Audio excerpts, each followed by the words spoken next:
So Bees! Did you get your Etsy stuff back up then? they're all up. I've already sold like 13 of them though. Are we on? Good. Hello, everyone! Welcome back to Misty Hello. Mountain Mondays here on Misty Mountain Streaming. If you didn't realize, we talk before the show, too. Now and again, you get little clips into it. Like when you saw... We don't just sit silently until the time starts? I What? do not leave this chair from week to week. I just have people bring me different shirts. I'm curious to see if we could, and what would happen. If we made a vow to stay completely silent until... Just attempted. Yeah, well, that wouldn't work out so well for me most of the time. Oy vey. Welcome back, everybody. I see the chat is already active. We got some people in here, first-time chatters in here. Hello, Silex. I hope I'm saying it right. Either that or it's Silex. Silex. Either way, howdy. Howdy in return. We are Misty Mountain Streaming. We are a byproduct of the awesome company that is Misty Mountain Gaming. We like to tell and experience cool stories, and we do that most of the time by playing tabletop role-playing games like Dungeons & Dragons, which is what we'll be doing. Thank you! Thank you, Ellie. It's good to have critters around. We play Dunkin' and Donuts! I play Dunkin' and Donuts, and I am paying for it. That's what I got right now. Dunkin' Meister, yeah. Thank you, Sheepish Lamb, for the cheer. Thank you, The Purple Trooper and ASDNS0905 for the follow. And thank you, Dabs, for the gifted sub. We're already off to a great start. Oh. And Manny coming in and gifting a new sub to Silex. Hello, Manny. Manny. Good to see you. Am I going to be allowed to play D&D today? I'm wondering.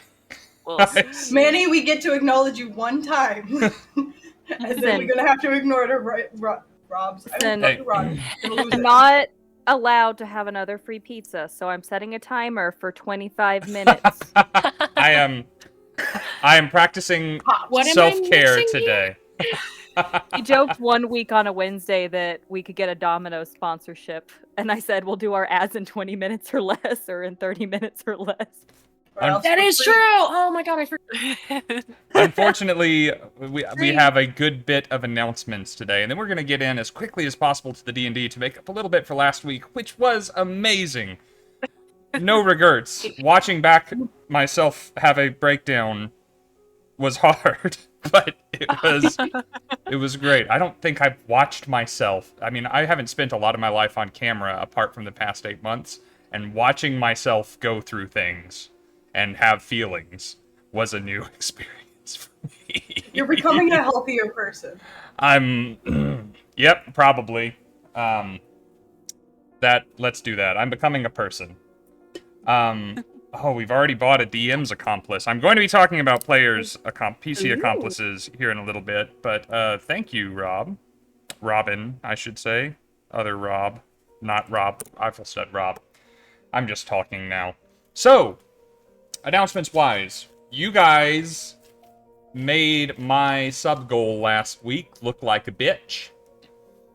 You destroyed it. There is no recovering from what you did to it. Its children will feel that. And I tried to come up with extra stretch goals in the moment, and y'all were beating stuff before I had time to keep up with it. But now I've had a few days to recover, and we have a new stretch goal for 425. Because I don't know what will possibly stop you guys at this point. Misty Mountain Gaming sells leather products at conventions.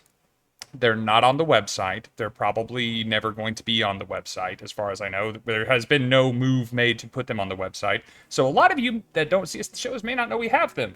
But they're handcrafted, hand-bound, leather-bound journals with handmade paper, and they're cool. I own one. It's on my YouTube set. I could have grabbed it tonight to show you guys, and I didn't. But I will have one in my hands Wednesday when we come back for our Wednesday night stream to show you all, and that is what we're pushing for. Yours will not look like mine. It will look better. I got an old one. They're really, really pretty, though. Ty and I sold a handful of them at Fan Expo Denver, and they are so nice. And they're bound in a way artificer where... ones. Yeah. Little trinkets on it. That actually has a whistle.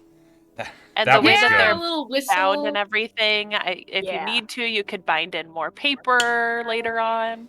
So Really good. cool. So, that is our new stretch goal. If you are watching this channel, you are accruing channel points. We call... Did you say 425 or 525? 425. Okay, because Manny just said we can beat that. I mean, I know we can. That's the point of a stretch goal. But I needed to You put are it... not concerned with whether.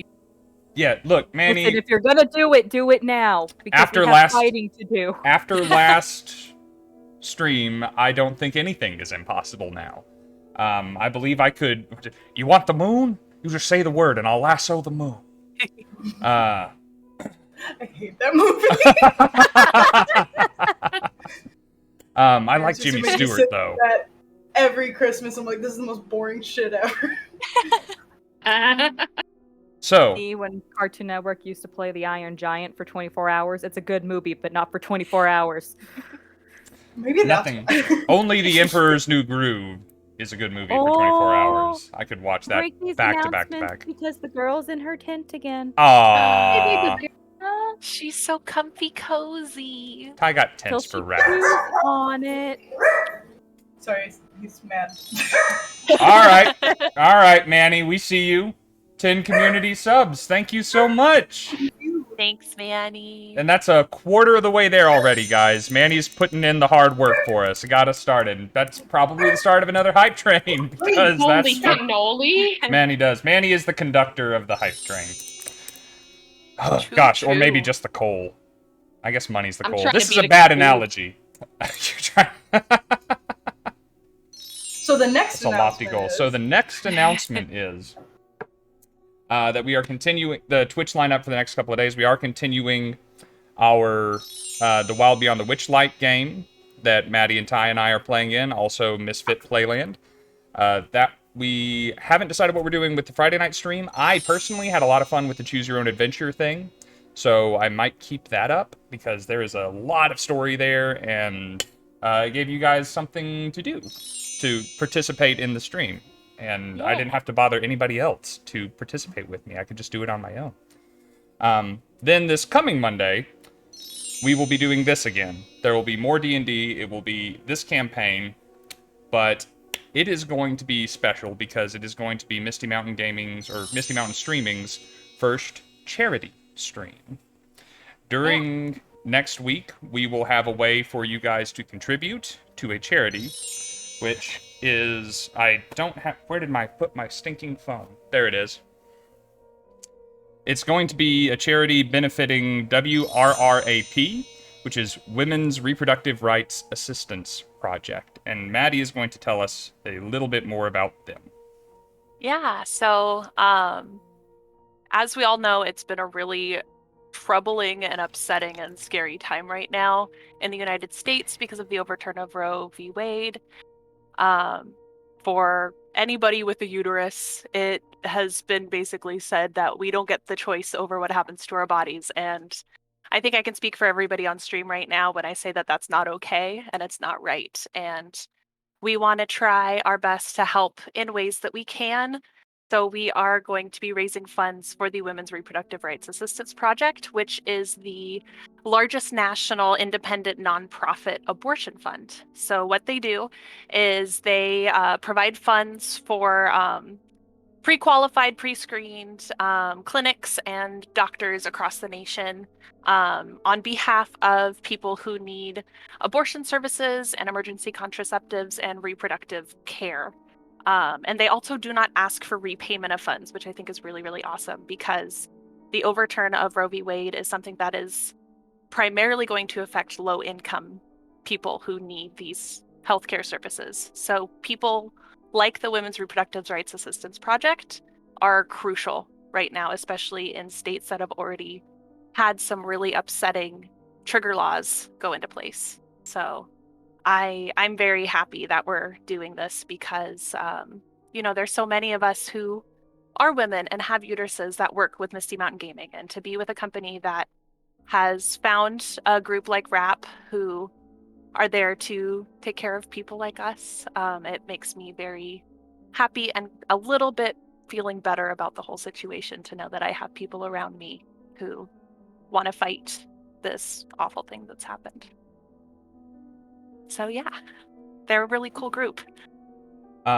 If you are, we wanted to take some time to make sure that we were giving, that we were choosing a charity that was benefiting an organization that would do the most good in this area. So it took us a couple of weeks with everything that was going on and with the few people that actually work for Misty Mountain Gaming to settle on wrap.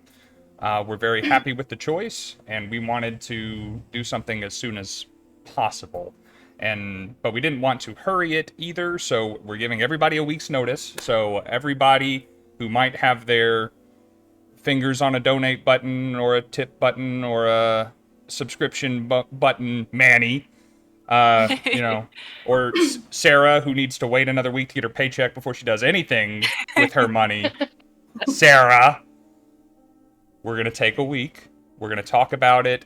You guys know about it. We're going to tell our friends. You're going to tell your friends. And we're going to, if you feel like this is a cause worth supporting, then this will be an opportunity to give something back. We're going to make it really easy for you. You're going to have one button to click, and we've done the research for you. Anything else, Maddie, or any of you other wonderful ladies? Okay.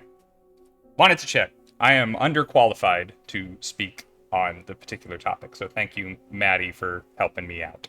Yeah, I mean, I think it's really cool that we're leading a campaign that is all women players. And that's not something you see often anyways, so I feel like we have to do something like this in the specific climate that we're in. It's not my fault you're all such obvious choices to play D&D with. It's in my name, so. I have... more label. Other announcements-wise, I have personal news. This is hardly something I would normally do, but I'm starting to get to know the people in this community, and they're starting to get to know me, and little peeks behind the curtain aren't entirely bad. Today was a really big day for my family. I think I mentioned it a little bit on Friday or perhaps in a previous week. People who listen to the Bardic Twinspiration podcast, or who have been sticking around on this channel since the Rhymehold ritual, or even since Tyler's What Lurks in the Dark campaign, know that I have a twin brother. My twin brother has 3 kids. And one of them, my youngest nephew from him, I have a younger nephew from my other brother, he's named Gideon. And Gideon has cerebral palsy. He was born in a hotel elevator in Florida, and I got to hold him while he was still attached by his umbilical cord on a settee in a hotel lobby, waiting for emergency med techs to arrive and whisk him away to a graciously nearby hospital. And he is such a happy little dude. He is sharp as a tack. He's my little man, since I do not have kids. And he has struggled.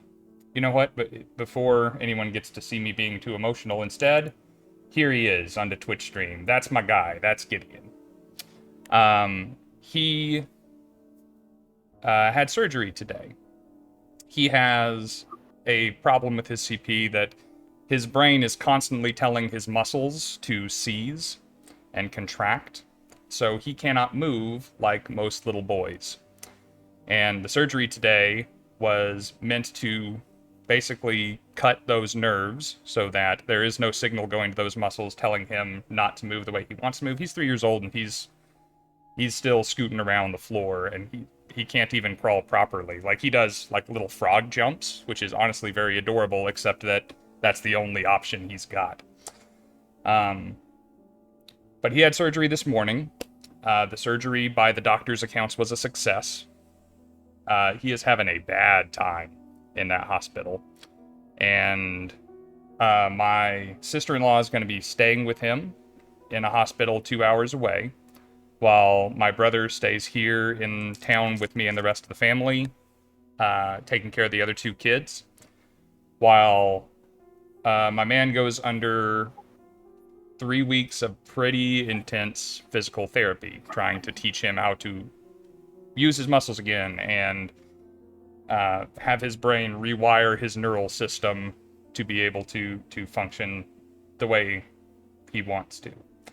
So I'm going to read something that my brother sent earlier today, because I know a couple of people in the chat actually know my brother. He said, send this update to anyone who asks. He's out of surgery. We're told it went as well as could be expected. They successfully cut 2/3 of the nerves going to his lower body. He's in a room now and resting. He's in a lot of pain and very uncomfortable, but apparently this is all pretty par for the course for this procedure. Thank everyone for their prayers. The most dangerous part is over, but the most painful, longest, hardest, and most life-defining parts are yet to come. Please keep us in your prayers.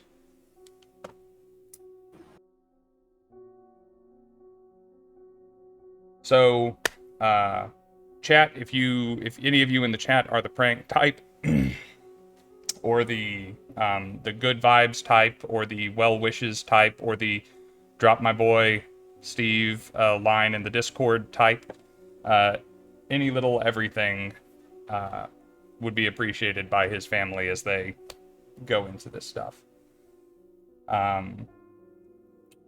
Yeah, I wanted to share that and ask for a little support for the other parts of my family as they go into this stuff. Super happy note to start the stream off on, I know, but I'm really glad that the surgery was a success. The doctors were pleased. Anytime you start messing with the nervous system, it's a risk, right? Yeah. No, that's awesome news. I have been worried about the little guy, so I'm happy to hear that he's doing okay. They really debated for a long time about whether to attempt the surgery because, of course, Gideon has worked really hard to learn how to move himself in the limited way that he's able to move himself.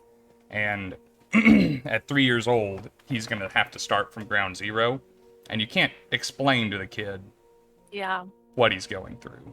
So, if you did that to me at 30, I would be, well, 31, but I'd be wrecked. Thank you, Sprinkle. I see that message. And thanks, Irish. Appreciate you guys. And thanks, Dancer, thank you. Yeah, I know we're on stream right now, but I'm like, I got in a wreck when I was 17 and I had to relearn how to walk, so I'm like, I get that. I would say, I'm like, any progress is good progress. Yeah. Because they told me I was never going to walk again, and I pretty much was like, suck my dick, and then I worked on an ambulance throwing fat people all day. So I'm like, even if like they're like, well, you can get this much, like, it depends. So I'd say any progress is good progress. I mean, my family has kind of a history of defying expectations. Steven and I were so premature that they were told that we were not going to grow up like the other kids. We were probably going to be stunted and runts, and we're both 6'1" and 200 and something pounds. So he's got it in him. But yeah, and thank you for that. We were told that with this surgery, he has a chance, but a lot of it will be on him. Without surgery, he had nothing, right? So anyway, we're going to pop up from that. Who's going to convention soon? Where will y'all be? Here, do we need a cuteness boost? I would appreciate a cuteness boost. Be in the house. There she is. I've been asleep in here, so. But yeah, we got Misty Mountain conventions coming up. So, oh good lord, that was such a yawn. It's like your jaw unhinged. How did you do that? Somebody's going to C2E2. I might be. You and your work schedule now. Who knows? I might be at Gen Con, I might be at C2, I might be at both, I might be at neither. My next one is going to be Galaxy Con in Raleigh. That'll be at the end of the month. Sophie and I will both be there. I will be there on behalf of Misty Mountain Gaming. Sophie will be there on behalf of Galaxy Con, so I don't know how much time we will be together at the show, but you can individually find us both, for sure. Last announcement. because I almost forgot this. Oh, shit. I set up links. By the way, Ellie and Maddy, you guys didn't have hot links in my Twitch commands, but now you do. If you type in !Maddy or !Ellie, you get taken to their Instagrams. Oh! Heck yeah. You can also type I did it. WRRAP if you want to check out the charity that we'll be supporting next month. It's WRRAP.org. It's not a complicated URL, but there is a command for it. That's also, so cool. Sheepish Lamb, one of our members of our Twitch community, one of the members of our Discord, has been drawing tarot cards for us for the past little while. They're so good. If I you've love been them. in our Discord, then you will know how cool some of these things look. She is starting her Kickstarter today. It is started. And she has set her Kickstarter goal stupid low. Like, she dumb. Like, she don't think we're going to help her accomplish her little Kickstarter goal. And I'll tell her to her face. You can get just your favorite card. You can get the entire deck. You can get the entire deck with, like, a holographic foil and silver edging. Or you can get, like, a full stinking tarot deck. Not just the major arcana, but the minor arcana as well. And she has cool stuff. And I think, and all of us, every face on screen is in that deck somewhere. So, go ahead. I got lucky I got in twice. You got in, yeah, you snuck Because in. Adam picked the lovers and they're like, Two you're dating times. Ellie, you want to kiss her? So, I don't know, maybe. if you want to support a community artist and are interested in tarot, and it's a D&D themed tarot, by the way, guys. If you like tarot or D&D or supporting people in this community, here's a cool way to do all three at once. So, link into chat. Go check it out. I am getting paid in a week or so, and then I will be heading over.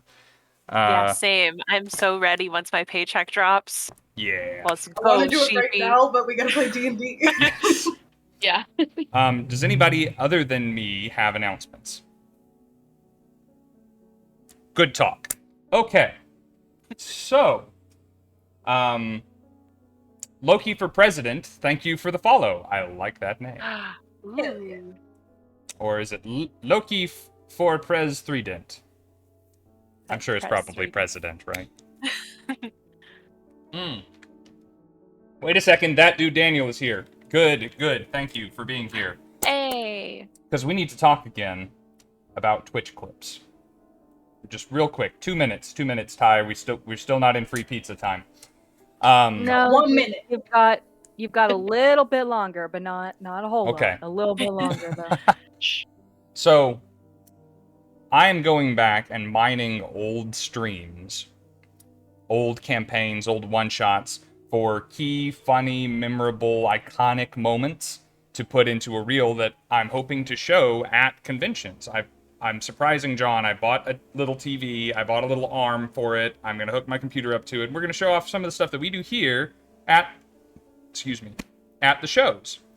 And it is really hard to go back through hours and hours of footage to find these little moments that I like. And that dude Daniel, bless his soul, clipped a lot of stuff for us in the Rhymehold ritual. And other people did too. Aww. That dude Daniel was a champ for it, though.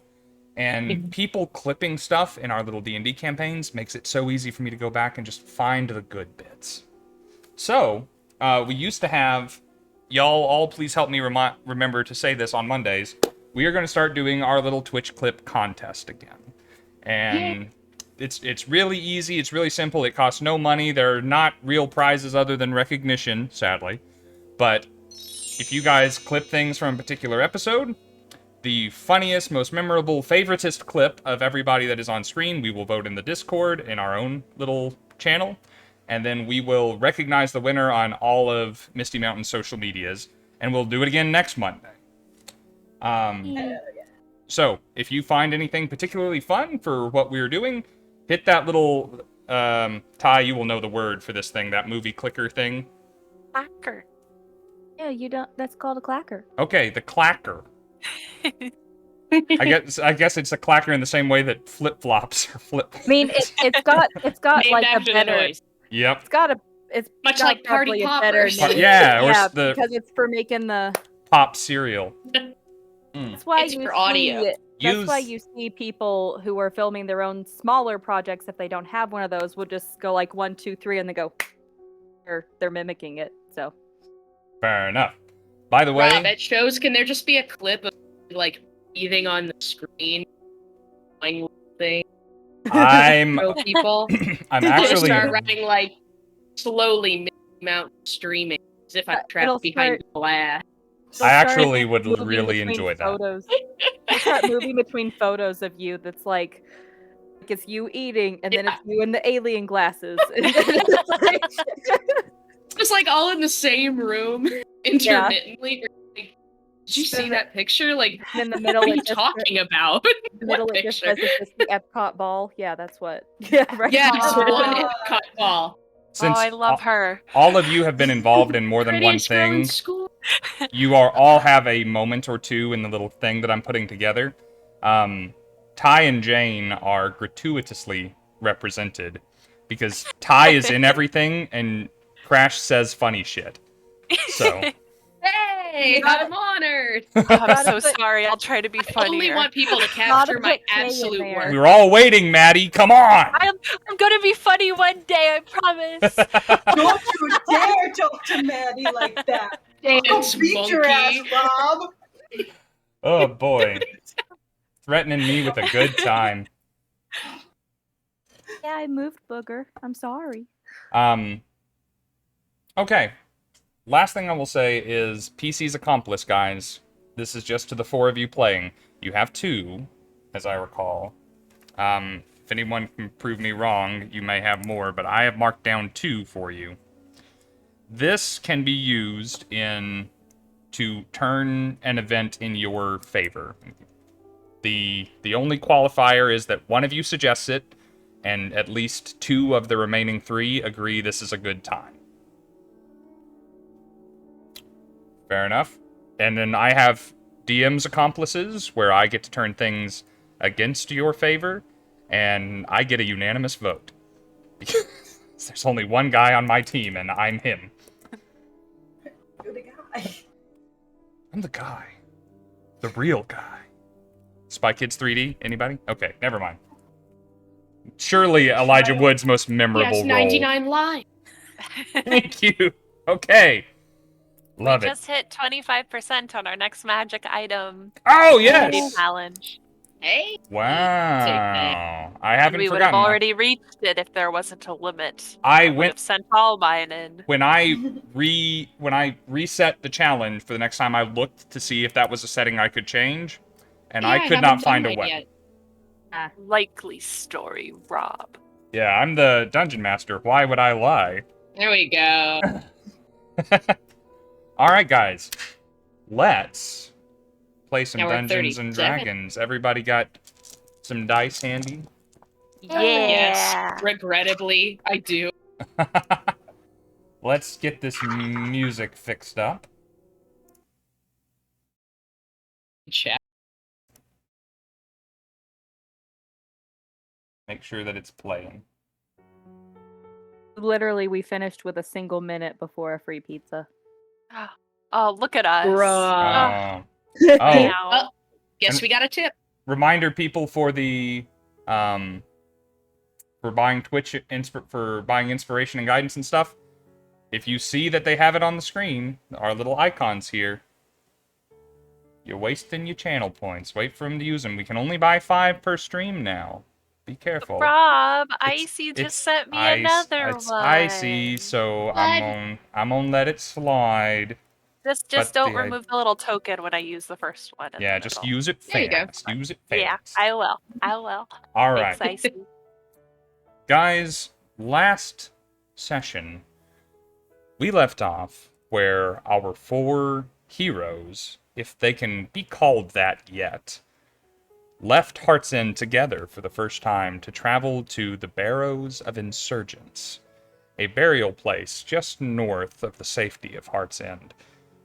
2 of them, being Sabbast and Naya were going to hunt down a would-be assassin wearing a red shirt who tried to take the life of the gentried Mr. Silverman, or Jasper Lowe, only the evening before. Two of them, being Dorian and Nimwyn, are going to find a lily called Larapo's Cup and extract a poison from it that has the potential to cure, or at least medicate, Nimwyn's condition.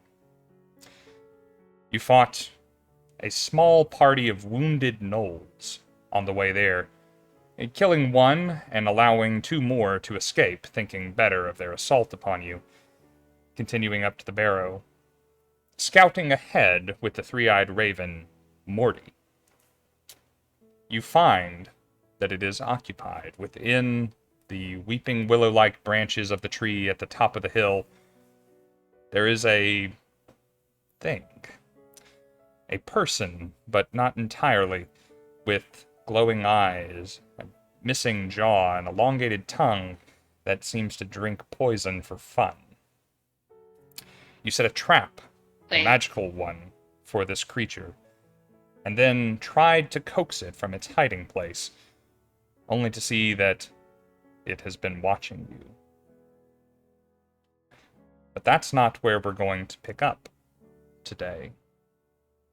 Instead, we're going to dive a little ways into the past, south, into the darkened and dangerous Ebonwood that features along Blackreach's southern border.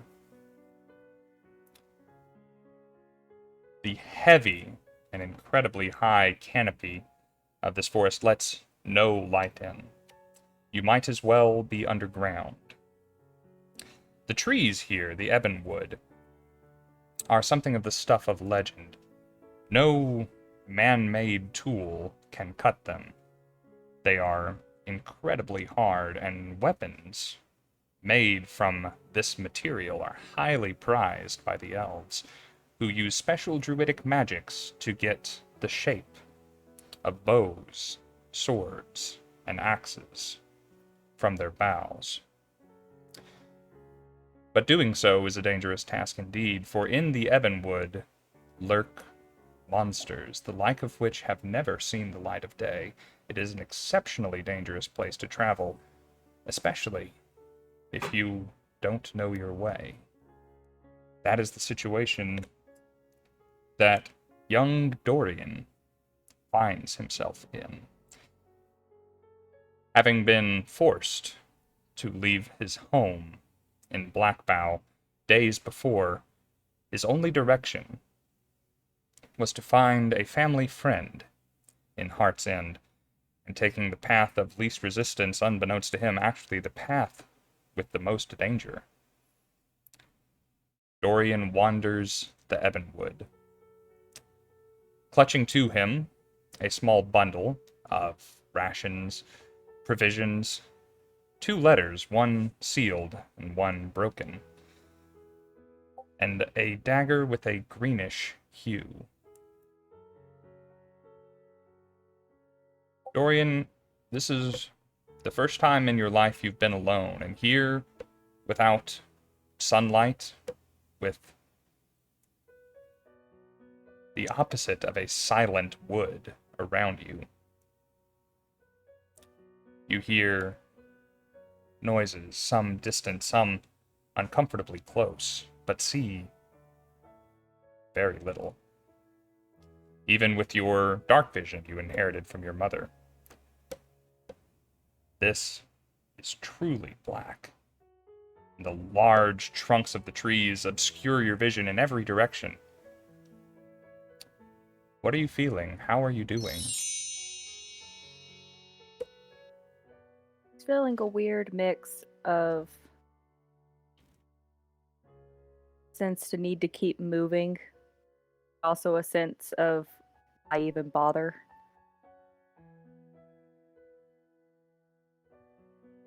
Kind of a struggle there. Struggle probably a lot of people feel, but maybe not into that situation. So if you would for me, roll a wisdom check for Dorian. Wisdom. Oh, crap. I still got Cian's page up. That's not going to give me no wisdom. Go, Cian. Oh, that flew out of my box. I think my wisdom is only a +1. Come on, D&D Beyond open. Oh! You said check, not saving throw, right? Right. Okay, then yeah, that would be a 10. I'm not a Bria Iyengar. I don't ask for wisdom saving throws every 3 minutes. He is allowed. Bria's the queen, okay? She's allowed to do what she wants. Let's make commitments. So, over here. you are reasonably proficient as any young person, as any commoner in D&D, as to where the cardinal directions are. But your landmarks, your hallmarks, which side of the rocks and trees that moss grow on, the direction of the setting sun, you have none of that here. And you come to the realization that you're no longer sure if you're even heading in the right direction. Devonwood is vast. You know, you've seen drawings, you've seen charts in your mother's books. This is the kind of place that you could be lost in forever. Now, you were told in that letter that you would find help, that your mother had a friend here in the wood that would give you some sense of direction, but you have seen or heard nothing friendly yet.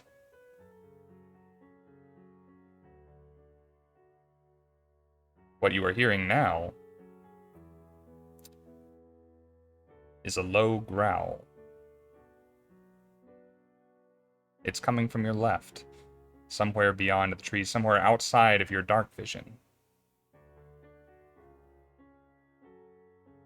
And then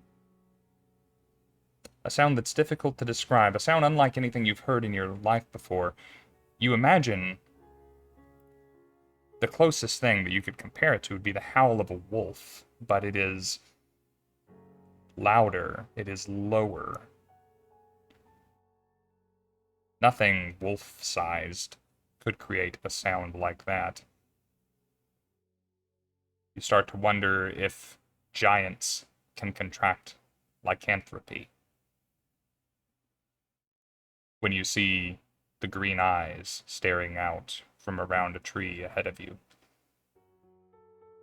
It's not the eyes themselves that disquiet you so, though they do glow in the darkness, though they do look hungry and desperate. It's the fact that they are 13 feet from the ground that concerns you most. Taking stock of yourself, all you have on you is that little dagger. You haven't really had to defend yourself before.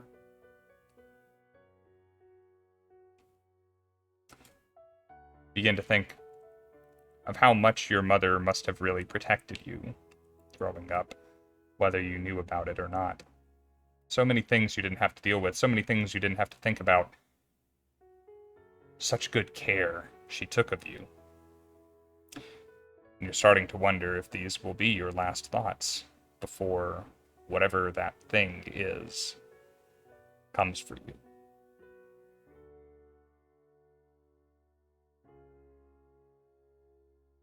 A voice from the darkness.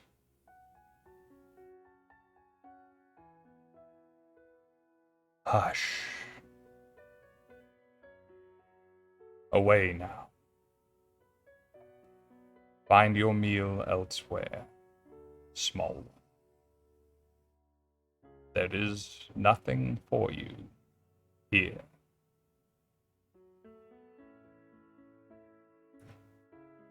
The eyes lower themselves, almost level with your own.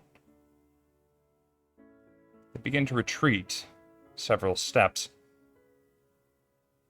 and then turn away, and vanish into the black.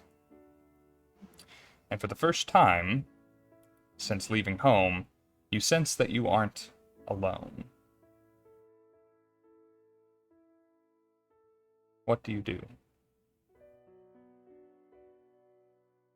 Around with the dagger out. This is all I have is a dagger.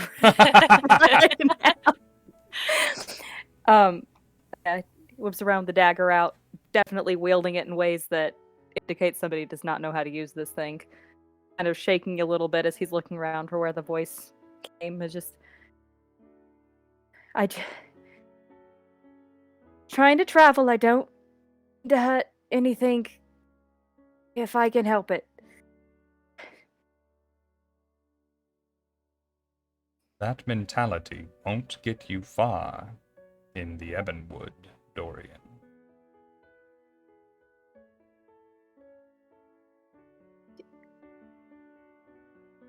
You the one my mom said to find? I thought...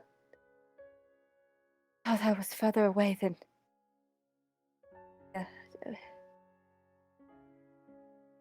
No. Do you know my name? It is not I she sent you to find.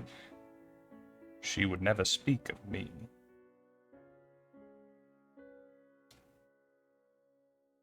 That's a fine dagger you have. Ages ago, I had one just like it. It will serve you well if you learn to use it.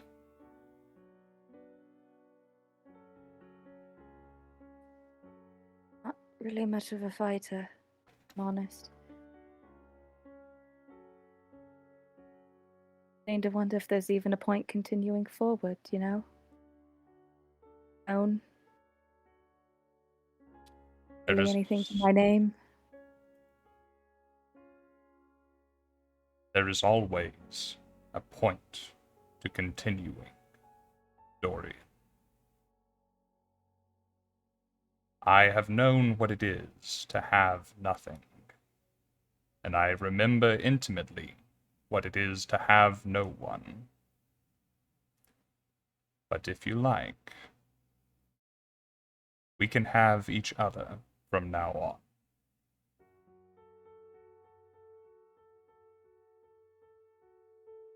Who are you? No one has ever been this nice to me.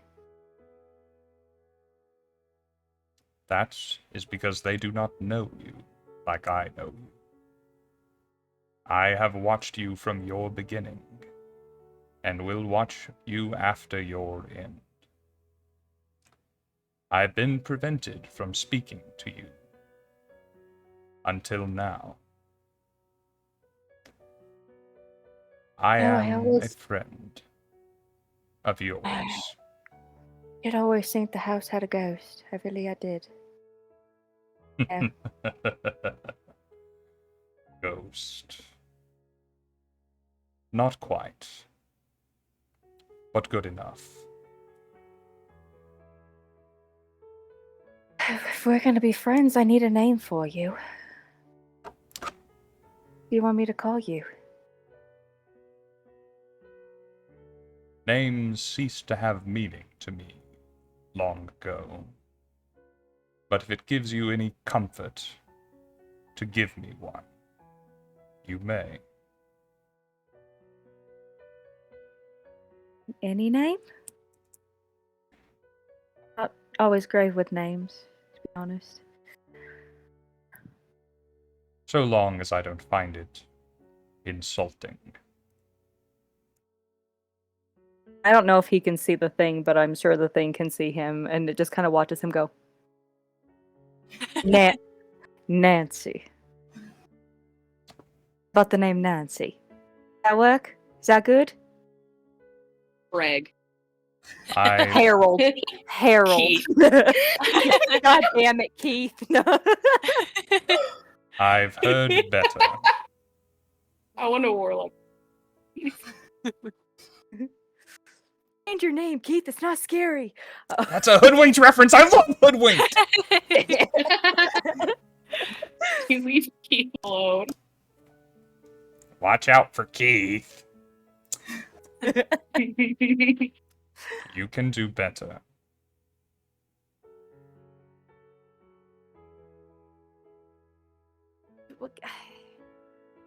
I was joking.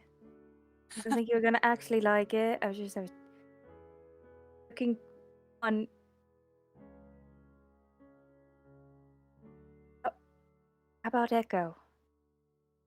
Because I don't know who you are, what you are. Not really a name, it's a sound. Echo. A reflection. An imitation. A reminder of something that was, but is no more. Yes.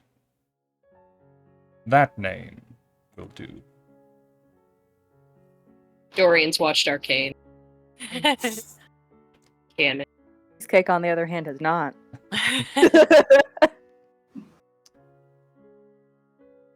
Dorian, I will continue to watch over you, but now that I am no longer prevented from being a part of your life, I shall gift you a companion to serve as my eyes while you travel. And from somewhere above, almost silently, drifts a raven with a unique third eye down to perch on your shoulder.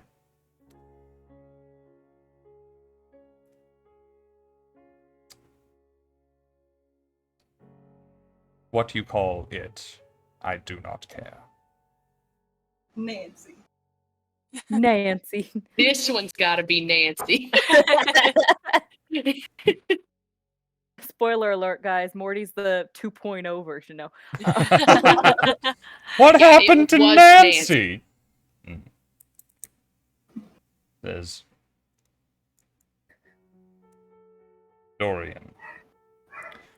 From now on, we shall have each other. My strength will be your strength.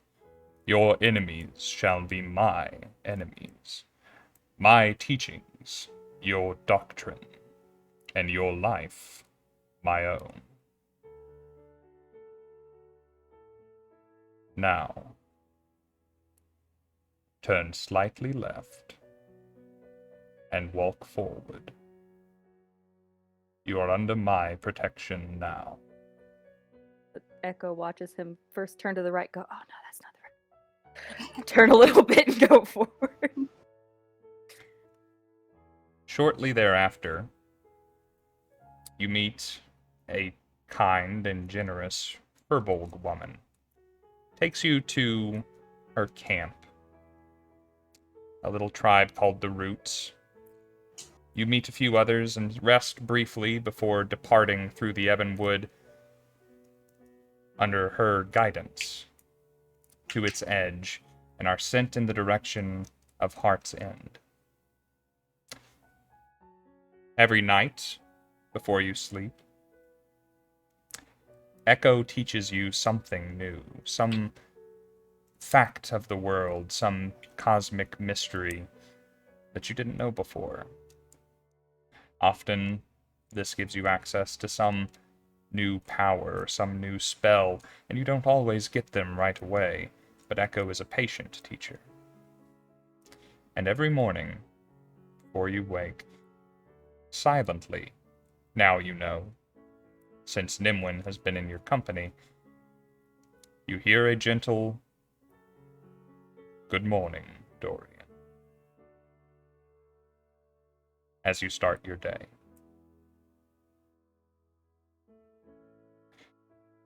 A very odd thing to be thinking about, as you see the red glowing eyes peeking out from beneath the tree at the top of the barrow, and I ask you all to roll initiative.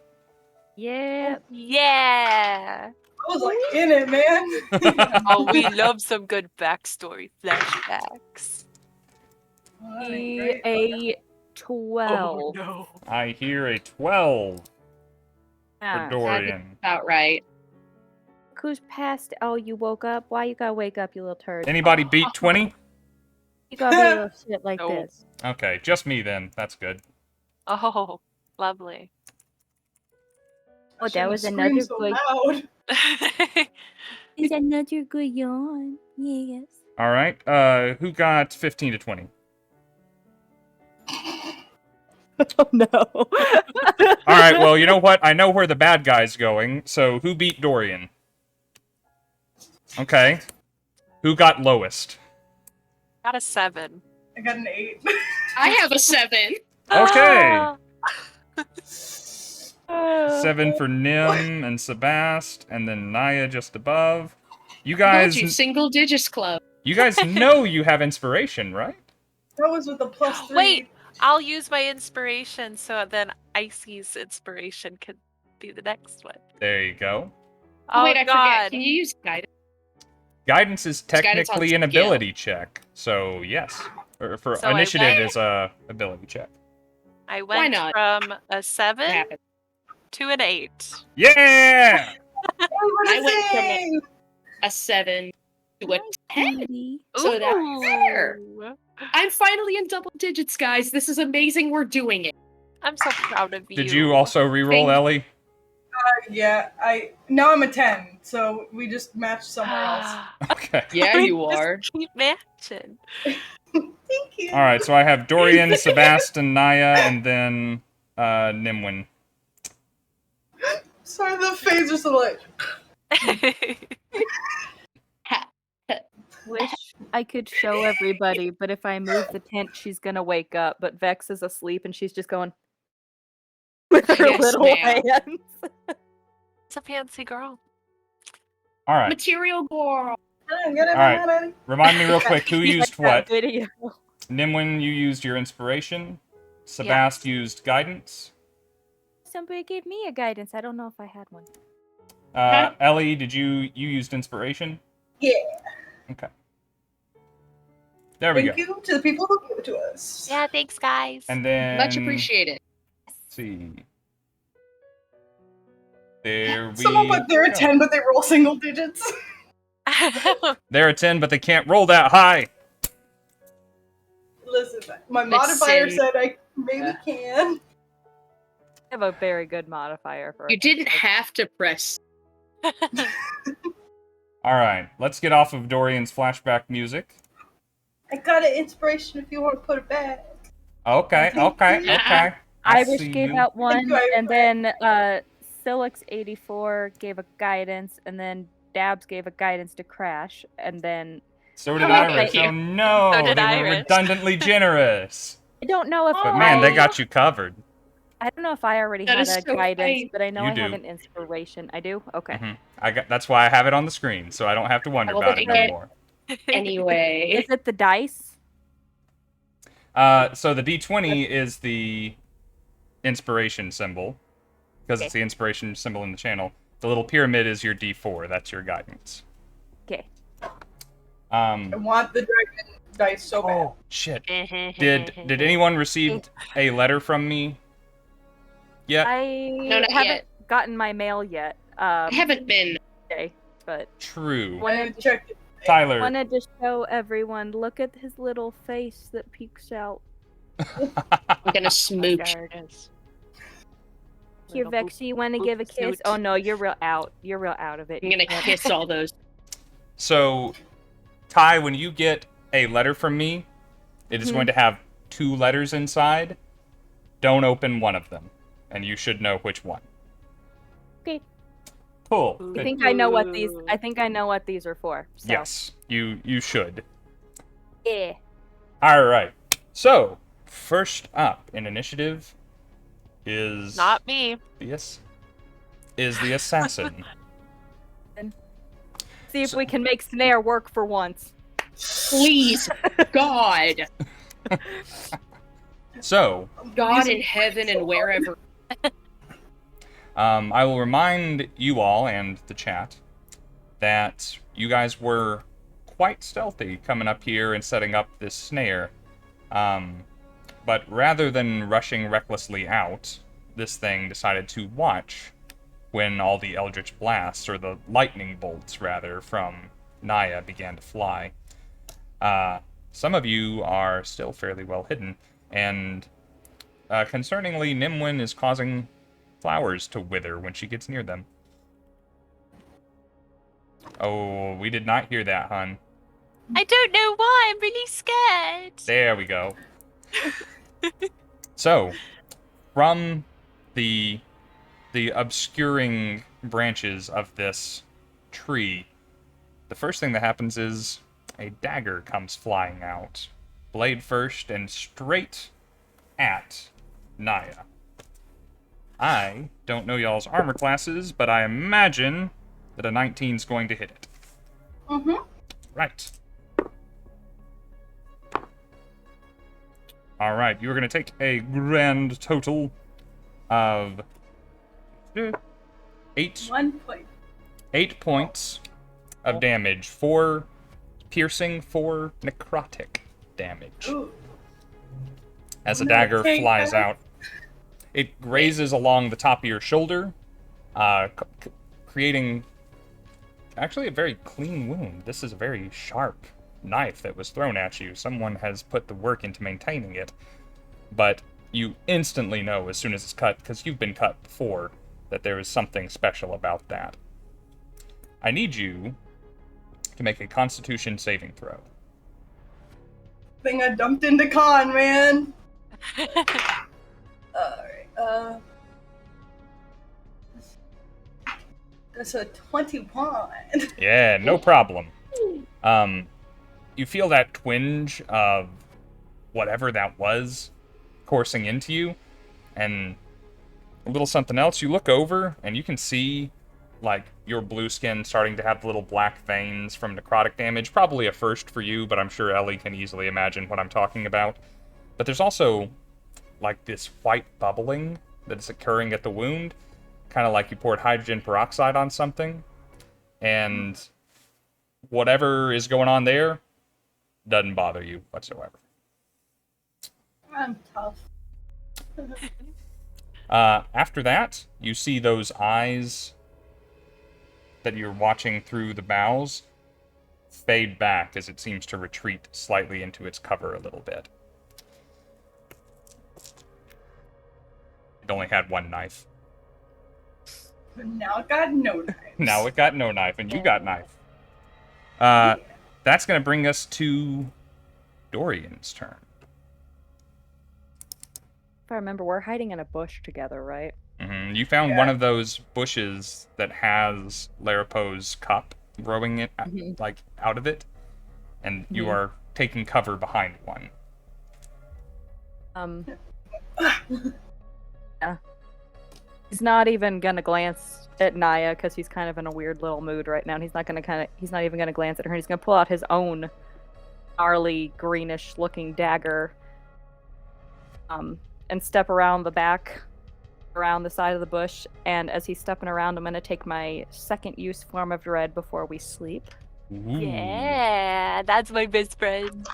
See how many temp hit points I get, because it's whatever I roll on a D10 plus 3. You got 12 last time, I think. 11, and this time I rolled the 10. Oh! 13. Yes. I'll put that in a second without having to switch. But the primary use, because that's a bonus action, so the primary use of his action is, like, you know, walking forward, like limbs like kind of growing out weirdly until they start dragging on the ground. You know, spines are like shooting, crackling out of his back as his face is ripping open. And he's gonna fire off an eldritch blast in the direction of the thing, then basically move up to stand like right in front of the snare to see if he makes it angry, if it'll run. Okay, let's see. So He's just like cracking next to me. I'm like, okay. Naya just like slowly sliding into the bush with a dagger in. Okay, yeah, sure. Okay. See, I rolled a 15 plus, where's my plus 6. Okay, that's a 21 to hit with an Eldritch Blast, but I don't think I can see it, so should I roll with disadvantage? No, you can see it enough. I'm giving it a little bit of cover from the obscurity, but that number you hit it anyway. Okay. Let me see then. That's a 1d10. Use the fancy ones. If nobody has ever encountered hollow metal dice or seen us at a convention, these dragon dice Maddie and I keep screaming about are hollow metals. And they jingle. So nice. Oh, that's another 10! Ooh! Yeah. No, wait, that's a 0. That means no damage, right? No, because I had somebody in the roll what you pay dice do that where they rolled a 0 and went, oh, I don't pay for it. And Nah. go, I Money, know. please. Money, please. Many please. I know how it works. 10 All right. points of damage. I've done a movement, a bonus, and an action. So yeah, he's just kind of standing there, kind of like thumping the ground with his weird, like, skeletal tail that's grown out of him. Just trying to get it to Gross. come over. All right. You rush up near the stone table next to the snare, and you cast the spell into the darkness. And you No, you focus on those little you focus on those still visible little flaming pinpoints of light, and you hurl this arcane blast in between. You see bits of leaves and foliage just kind of melt away at the presence of this blast, and from within, though not illuminated, you hear a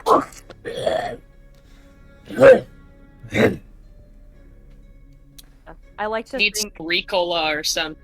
Damn. like where Ellie's is all nice and like bright lightning and cool like that and stuff. Dorian's is probably like a nasty looking like black streak that just shoots through the air. It's, like, Undead. dripping. Yeah. Like in the later Harry Potter movies when they're casting spells and like nasty like plasmas like shooting out of them. Like, Yeah. Let's not start that conversation. my lucky rat is asleep, so I can't use her. You don't need no lucky Look at rad. You that. rolled 2 10s on 2d10s. Should we- She's loafing. She's tucking She's those shaped hands. like a computer mouse. She does. She and Ori especially do with the thing that I like to call where they're a donut because they fall asleep on their face in a complete circle, so they make a donut. Oh. Sabbast and Naya, which of you had the higher dex? I have a 17. I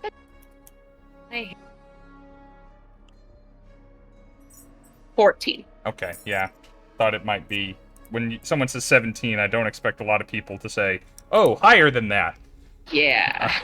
I have the highest dex in the party, which is sad. Yeah.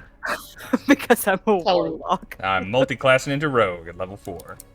Thank you, by the way, to Exo Girl Wonder, Rev 3 Dude, and Motivated Jackal for the follows. Welcome to the party. See who kills who first. It is Naya's turn then.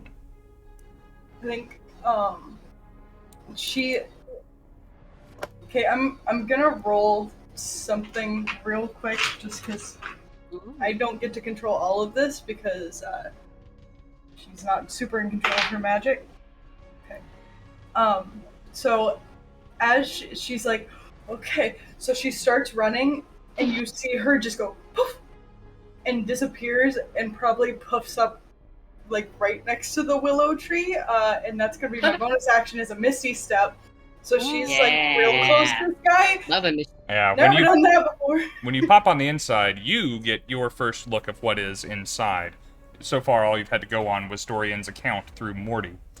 The tree itself, do you have dark vision? I think so. Where would I check that? It should be all the way on the should be left on feature D&D and Beyond, under your passive, or under or around your passive perception score.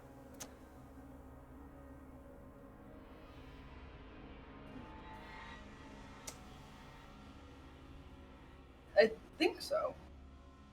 Yeah, okay. Under your saving throws is a box that says senses. If the lowest word on there is dark vision, then yes. If it does not it say says that, additional sense types. It does not say anything else, so I know. I can't no see. dark vision. So You and me, bestie. We can't see in the dark. there's so little light in here, thanks to the canopy, that it's very difficult to see. You can make out silhouettes very easily, though, because there is light outside. You can see a gnarled and twisted, unhealthy-ish looking tree. You would think it was dead and rotting from all kinds of cankers, if not for the fact that it still had leaves.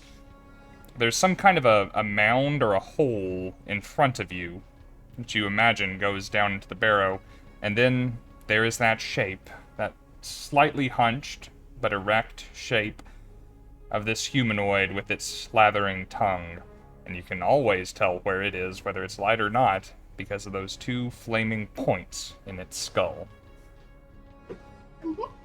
I think as she, puffs back up, it's just a little, and she looks up and sees this thing, she's like, oh god! With that, it takes notice of you, because it was really focused on the fact that its shoulder just got Eldritch Blast.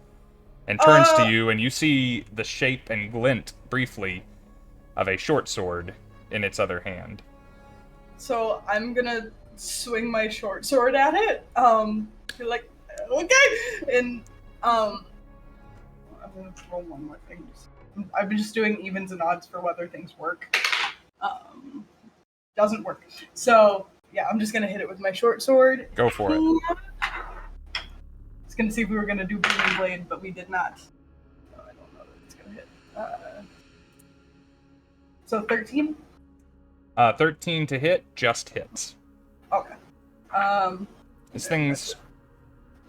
thing is wearing studded leather, nice. but the studded leather is not functioning like it should. It is some broken ass, nasty ass, holy ass studded leather. And then that's 7 points of damage. 7 points, good old stabby damage. Awesome. Okay. Cut it. Just be like, ah! That's gonna be a lot of 9. You reach up and you stab into this thing, and you see it, lurch backward. And then there's a moment of realization for the both of you. You seem to come to this moment at the same time. That didn't hurt it. Oh no! So that big tongue just kind of goes and licks across the front lip. Ew. Don't love that. Now I will tell Ellie, you did damage to it. It just didn't feel pain. Okay. So I'm not trying, because it's important when you're playing a game like Dungeons & Dragons to mechanically know its hit points went down. I would I would also have to tell you if its hit points didn't move. Yeah, that's what I thought happened. Yes, good. I don't want to be confusing. Anything else that you do? That's an action, a bonus action? And I am too close to move right now, because if I run, I think she's just frozen there, because this bitch got anxiety. All right. Retweet. Let's go to Sabbast. Aha! Okay, so for starters, about how close and or far away from us and... I heard about how close and far away from us, and then I didn't hear anything else. Sorry, I gotta get closer. Is it better? Yes. Okay, yay. Sorry, beach thing. About how far away or close is this guy? To the snare. Let's see. Probably about 30 feet. You set it up about 15, 20 feet away from the canopy, and it is up against the up against the tree trunk with with Naya right now. Alrighty. Good to know. Then, if that is the case, as I see Naya's going and doing her thing, gonna drop cover and get out of the bush, I would cast Thorn Okay. to try to catch it. Not a lot of people cast Thorn Whip in my games. Tell me about it. Are you rolling to hit, or am I making a saving throw? I am rolling to hit. Okay. Ooh, okay, my snitch is working! Double digit. Yay. Okay. Wait, what? What did I get for that? Jane, Crash succeeded at something in this game. In this game we call D&D. It's groundbreaking, guys. Literally shaking, crying, throwing. I cannot believe. But that is a 21. A 13 hit, so a 21 sure fucking does. Atta girl. Yeah. Alrighty. Damage won't be great, but it's all part of the bait. Maybe. And I rolled a 6! Yeah! Max damage! Yay! She's hot tonight, ladies and gentlemen. Finally. Tonight is the night. Local woman does bare minimum indeed. Is it a 6 plus anything, or is it a 6? That is a good question. Nope, it's just 1d6. Okay. And he is now pulled 10 feet closer to me. All right. Ooh. He raises... You watch him, Naya. You saw the glint of that short sword. You stabbed into him. You're still holding on to your side. It puts its hand on the blade of yours and raises its short sword up to come down on you. And then all of a sudden, there's a, like, whip crack sound. And he flies backward 10 feet. He rakes his palm against your sword, and his swing falls in empty air between the two of you. Hand, right? Does 1 damage to his hand. Kong Skull Island, where they're like Get grabbing. that haircut, bitch. I hate that scene so much, but it's so good. So it has been pulled now to where it's basically breaking, or close to breaking. There's a fine arm going through, and you can see it very clearly from the outside now. All the details that Dorian gave you last time are visible to all of you. The broken and partially missing jaw, the slathering tongue, the pinpoint light eyes, the red shirt except for a plain circle on the middle, and the broken and barely functioning leather armor. That will... Anything else for Sabbast's turn? You wish to move? Lightly, do some light taunting?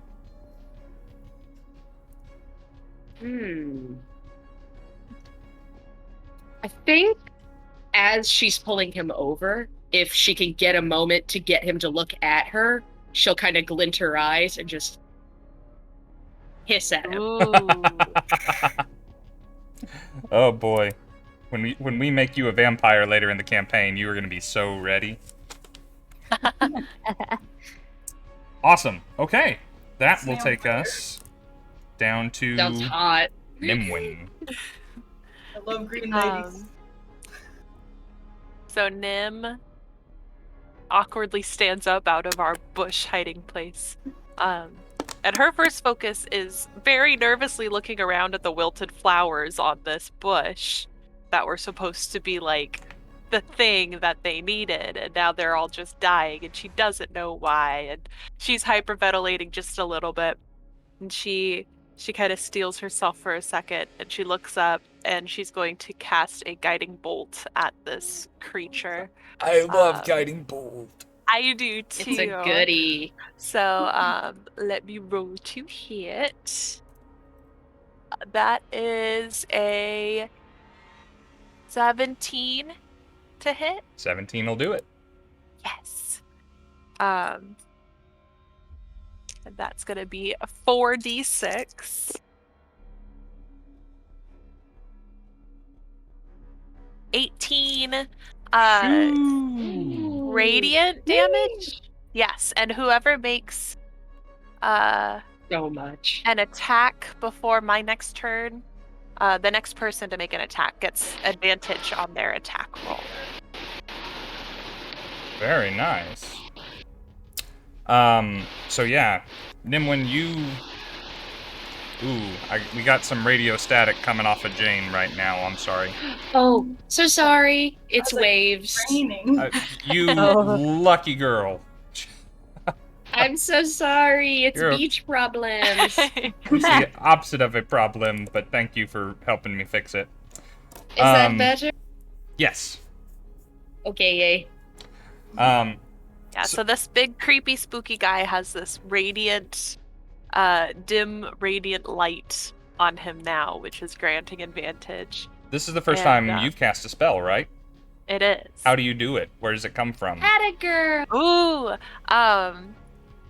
Nim kind of, as she's getting up from the bush, she kind of runs her fingers through the ground and kind of pulls this energy up with her.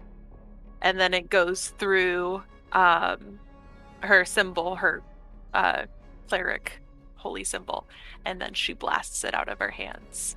And it's kind of a greeny, yellowy, naturey color. Gotcha. So not and like blasts out. Not a greeny, yellowy, snotty color, but a greeny, yellowy, naturey color. Nature, Gotcha. not snot. Snot. Yeah. And then she's gonna like cup one of the dead flowers and be like, "What's wrong? Are you okay? What can I do?" And that's her turn. You throw this thing out, and this thing is just irradiated by your blast. It staggers backward. There's that clean spot on its shirt is mostly gone. It's a smoky hole now. And it is no longer difficult at all to see this thing, Naya. It is illuminating itself. It is very easy to hit, you would say. At least temporarily.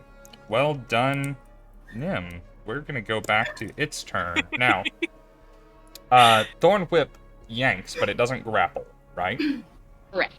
Okay. So now it has the option of girl that stabbed it in the cover, Monster Boy, who is slapping his tail around, girl that just hit it for a lot of damage, and girl who's using crowd control on it. It doesn't seem to be an answer I greatly prefer. Would you guys like to use your PC's accomplice to make the decision for me? Or shall I roll a die and figure out? I don't care. I probably have the most hit points right now, but I don't care. Or if we accomplice, because we'll probably get them again at some point. I mean, make chat it come can buy them me whenever they're and ready. see if I can goading attack it. Or, side note, if it comes for me, I'm standing in front of the snare. Wait, are we standing next to each other? Might be. Gross. Oh no. Gross. We Does look that like mean the it's worst in the welcoming snare? party ever.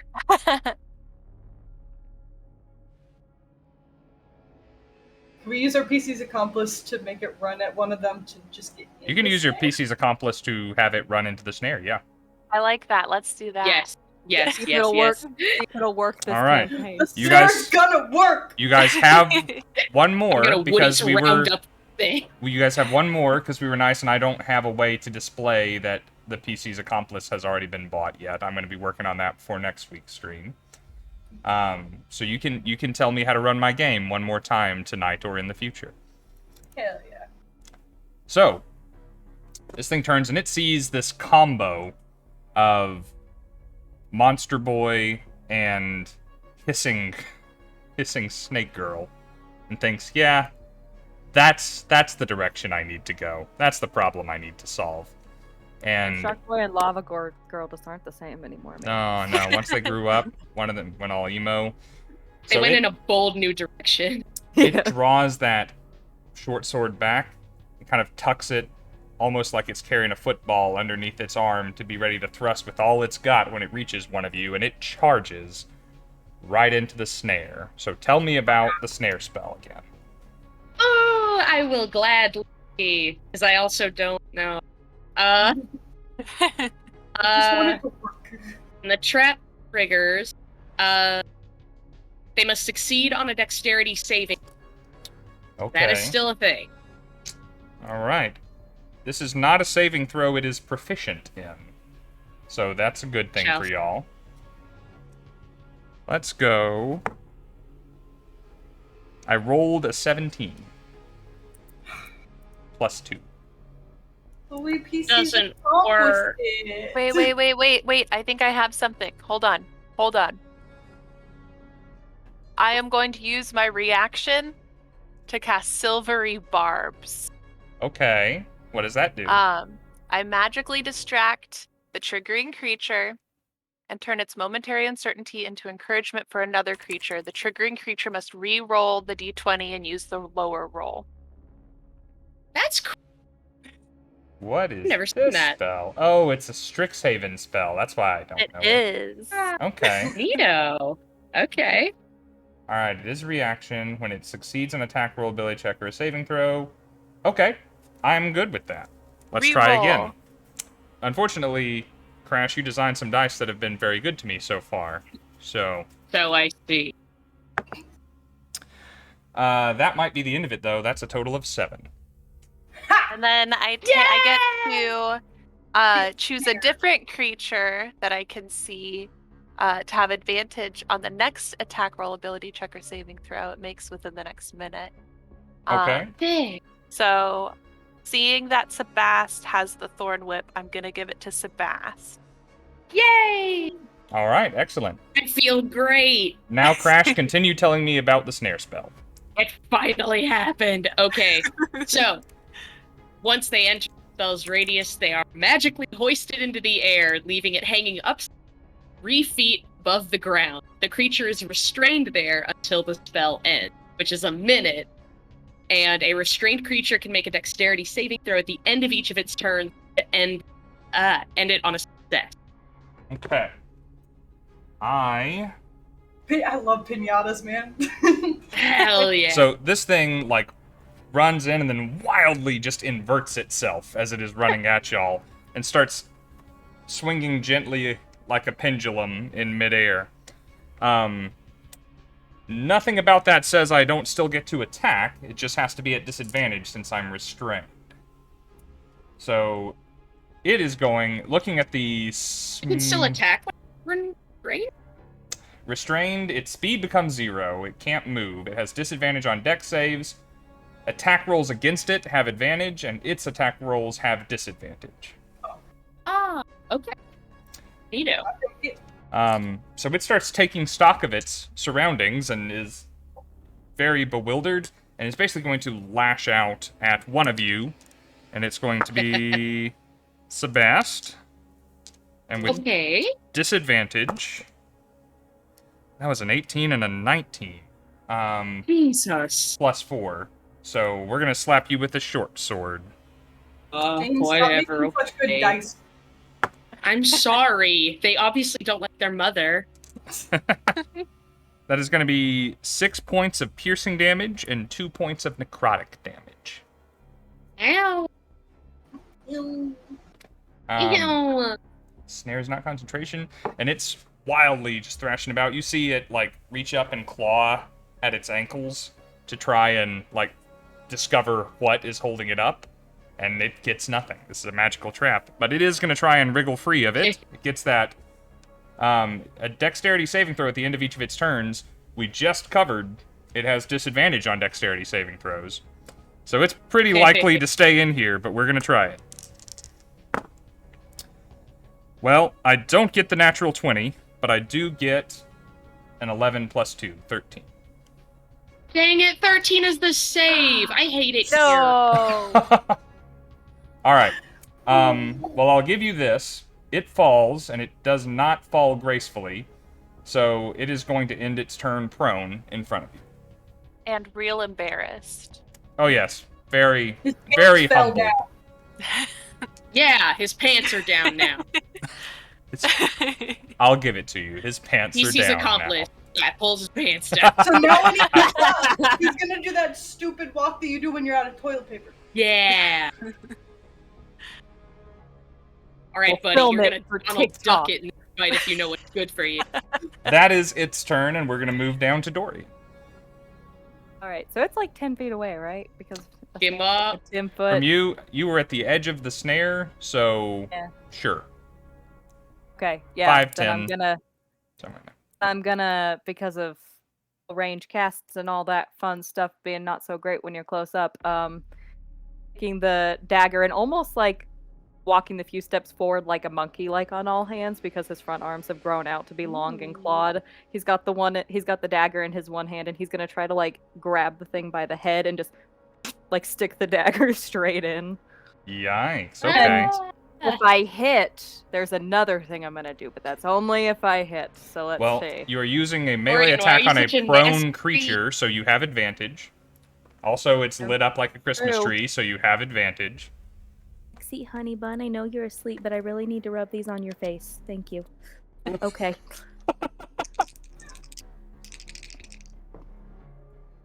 Oh! that split. I rolled a 6 and a 19, so it'll be a 19 plus 7. Jeez. Okay. That's my All right, your razor. ridiculous that might dex. do it. It's my razor. Yeah. Your razor, yeah. Okay. Yeah. So that absolutely hits, and you see the radiant light around it from the guiding bolt just kind of burst and dissipate. Is going to be, I can't see what the number is, 3 points of necrotic damage plus 5 of just normal piercing, all that stuff. Okay. Then I think I need to make a wisdom saving throw, but I would like him to make one too, because with Form of Dread, can once per turn on a creature that I have damaged, force it to make a wisdom saving throw, and if it fails let me get back to my thing. If it fails a 14 saving throw, it will be frightened of me until the next turn, until its next turn. Okay. No, until the end of my next turn. There we go. So it got no! it got a Continue. 19 on its wisdom save. It passed. So Is surprisingly proficient in saving throws, this thing. Apparently. Let me read my razor again. Then necrotic damage. Oh god, yeah, so you guys will all start noticing this. Nim so far is the only one who is aware of this. This dagger, when you deal necrotic damage to a creature. Oh wait, anytime you deal damage. Oh, it's an additional D4 for the necrotic. Oh, so the Always original nice. So the original 8 was just a piercing plus a whole 1. Okay. So, anyway, Hey, on anything the helps. note of ones, I rolled a natural 1 for my wisdom saving throw, and this is why this is bad. When you deal necrotic damage to a creature within 10 feet of you, and it takes the necrotic damage, become fascinated by the way your target's flesh melts and peels from its touch. You must make a wisdom DC 14 saving throw, and if you fail, you must use your next action to cast a spell that deals necrotic damage to the same creature you attacked. Or I think we talked, Rob, that if there was no other creatures around, in terms of an enemy, then it's not going to be an enemy that gets attacked. Yeah. I will say, I meant to have the addendum. You need to deal necrotic damage to something. It can be with the dagger again if you don't have a spell. I have a singular spell right now, having limited spells that will do necrotic. So you stab into this thing. You, pick it up by its hair, and then you realize a lot of it is just coming out in your hands. But you come down with the knife and you stab into the back of this thing's neck as you want. And then, in your feral form, in your monstrous form, your oversized eyes go wide, watching the flesh just peel away from the dagger's touch. You find that mesmerizing, fascinating. You could watch that all day. You could watch that all night. You will watch that all night. Sabbast is probably the best one to see that as the dagger's coming out. He's just kind of like doing a weird head turn up with it. Just ever so slow and a little bit too far. Mm-hmm. Yeah. Well done, Dorian. Anything else? No, that was all I can do because my only bonus action's already been taken. So Done deal. Naya.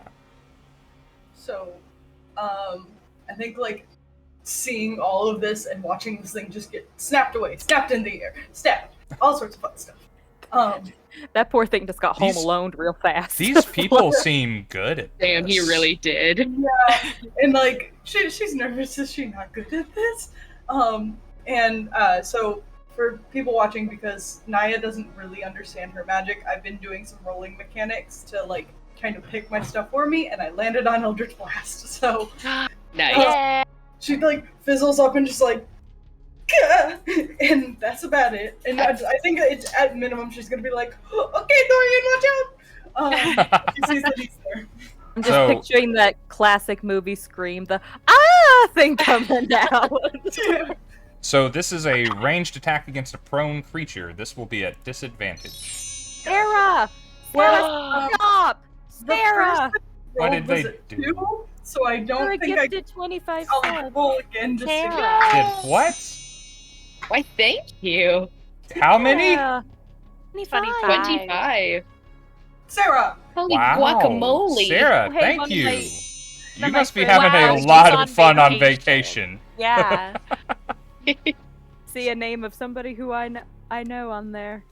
Oh, by the way, guys, I followed the channel today because my alt account wasn't following us. Nice. Okay, I just had to confess. Oh, and Popcorn, Sarah, man, thank this you. is That really is good. huge. Thank you. Oh my gosh. Thank Sarah! Stop. Also, Sarah, no! 5 more from Sarah, Sarah it's and your 5 more birthday. from Buy yourself- Leo Yeager. Thank you guys for the gifted subs. Guys, if you guys are getting Necessary gifted to say subs hello right to now, Leo. you know say who to thank thank.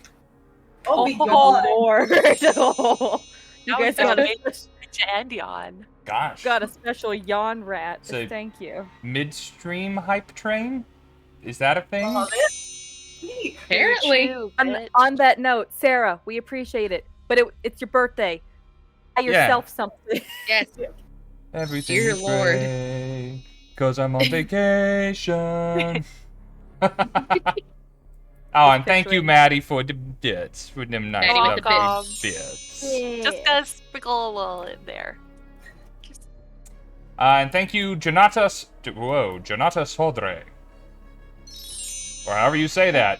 Welcome to the party. We're fighting a assassin who I imagine most people know what actually is by now, but I'm gonna keep saying assassin. All right, excellent. Thank you guys so much. Thank you.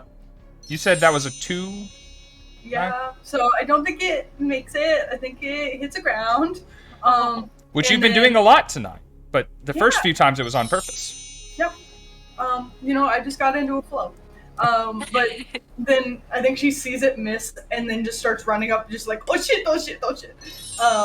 And I'm gonna get decently close to it, like within like 10. Okay, to where it can't reach you, but maybe next turn you can easily reach it. Mhm. Okay, Yeah. And if I decide to run, it's fine. excellent. That will take us to Sabbast. Cool.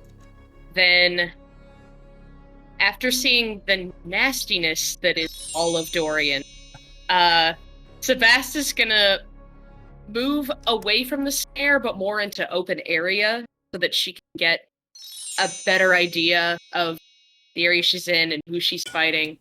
And after seeing him take hits with that sword, yes? Does that mean you are moving away and provoking, or just like circling it? Circle. Okay, thank you, go on.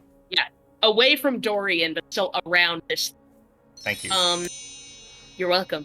And then here, I would like to, after seeing him take a swipe with that sword, I'm going to reach into one of my little pouches, take a little bit of ash, and blow it, and I'm going to cast metal on his sword. Ooh. Ooh. So he takes 2d8 fire damage. Alright. I remember this one as being a tricky one, so I'm gonna look it up real quick. Because I think he's gonna take damage either way, but then he makes a saving throw to find out if he makes a decision to drop the thing or not, is how I think it works. Yeah. But you be Either rolling way, you be rolling You your have to damage. succeed on a Constitution saving. Okay. Or drop it. So if he's going to drop it unless he succeeds a con save. Correct. Cool.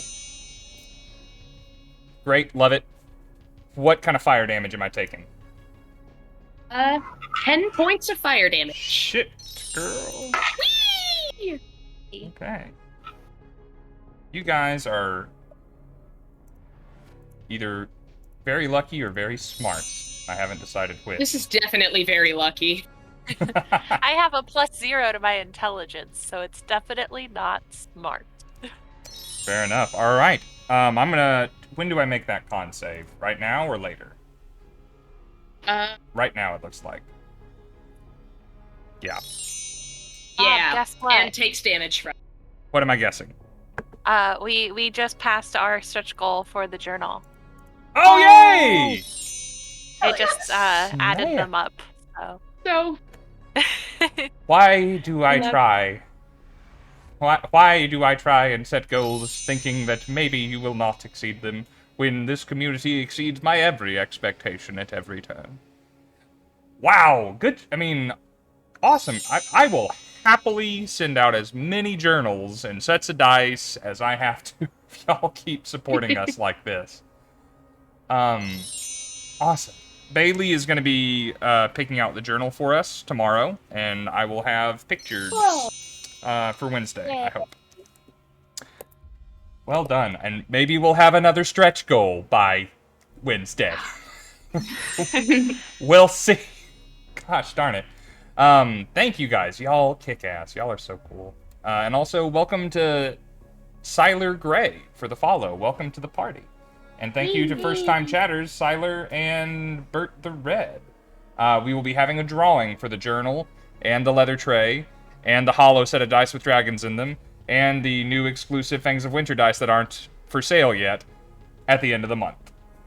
Mm-hmm. And somebody's getting a mimic. And somebody's getting a mimic. Yeah. Thank you. I'm reminding myself of what they're getting by the pile to my left, and the mimic is not in the pile.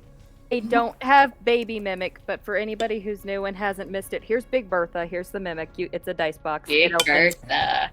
Bertha. We love her. That's nice. so you get mimic. Woo!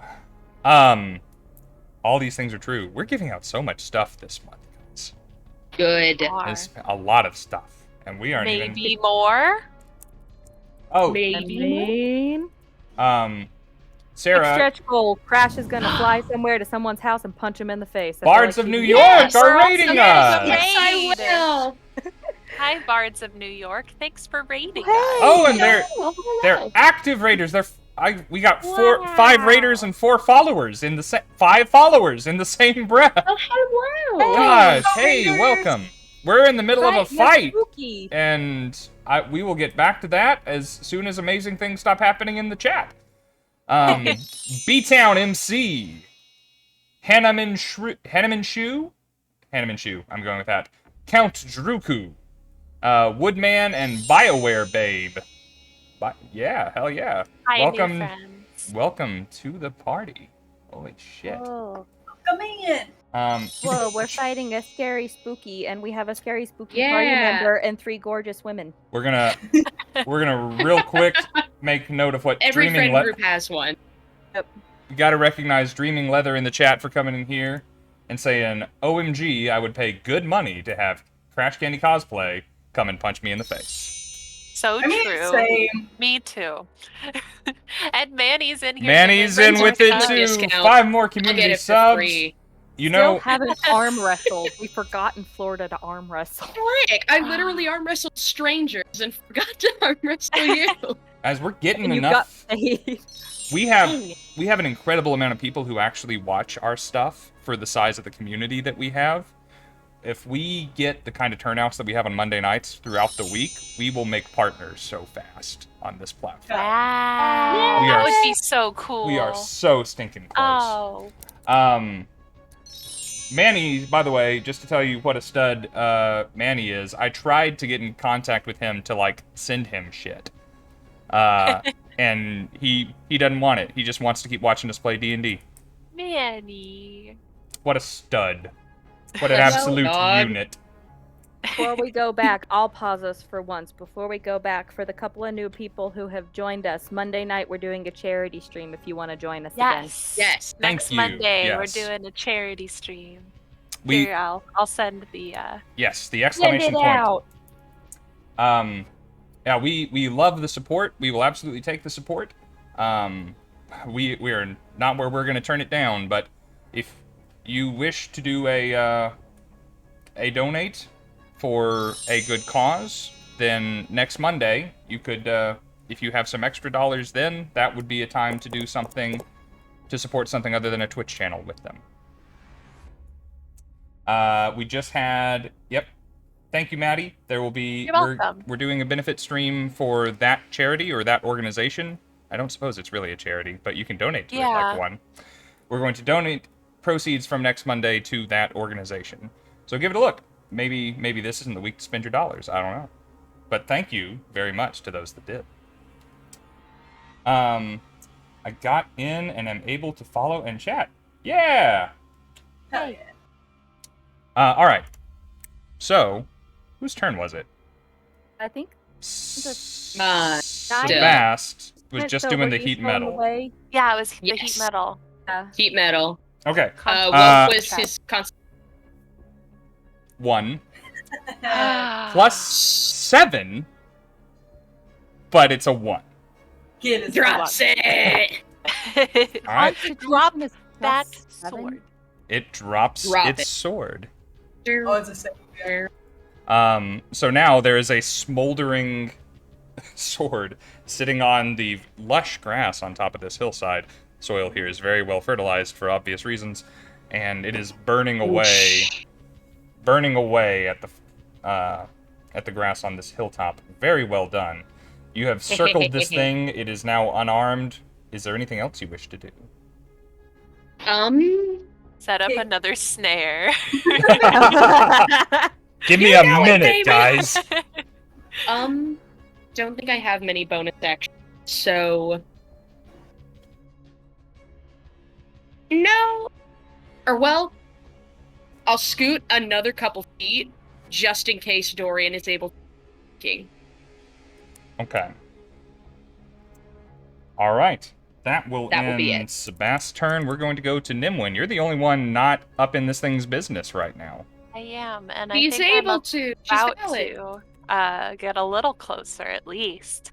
I'm gonna scooch up so I'm like 5 feet behind Dorian, Okay. and Now, I'm 5 feet going- behind Dorian is a stone table. Do you want to be on the stone table or like on one side of it? Get on the table.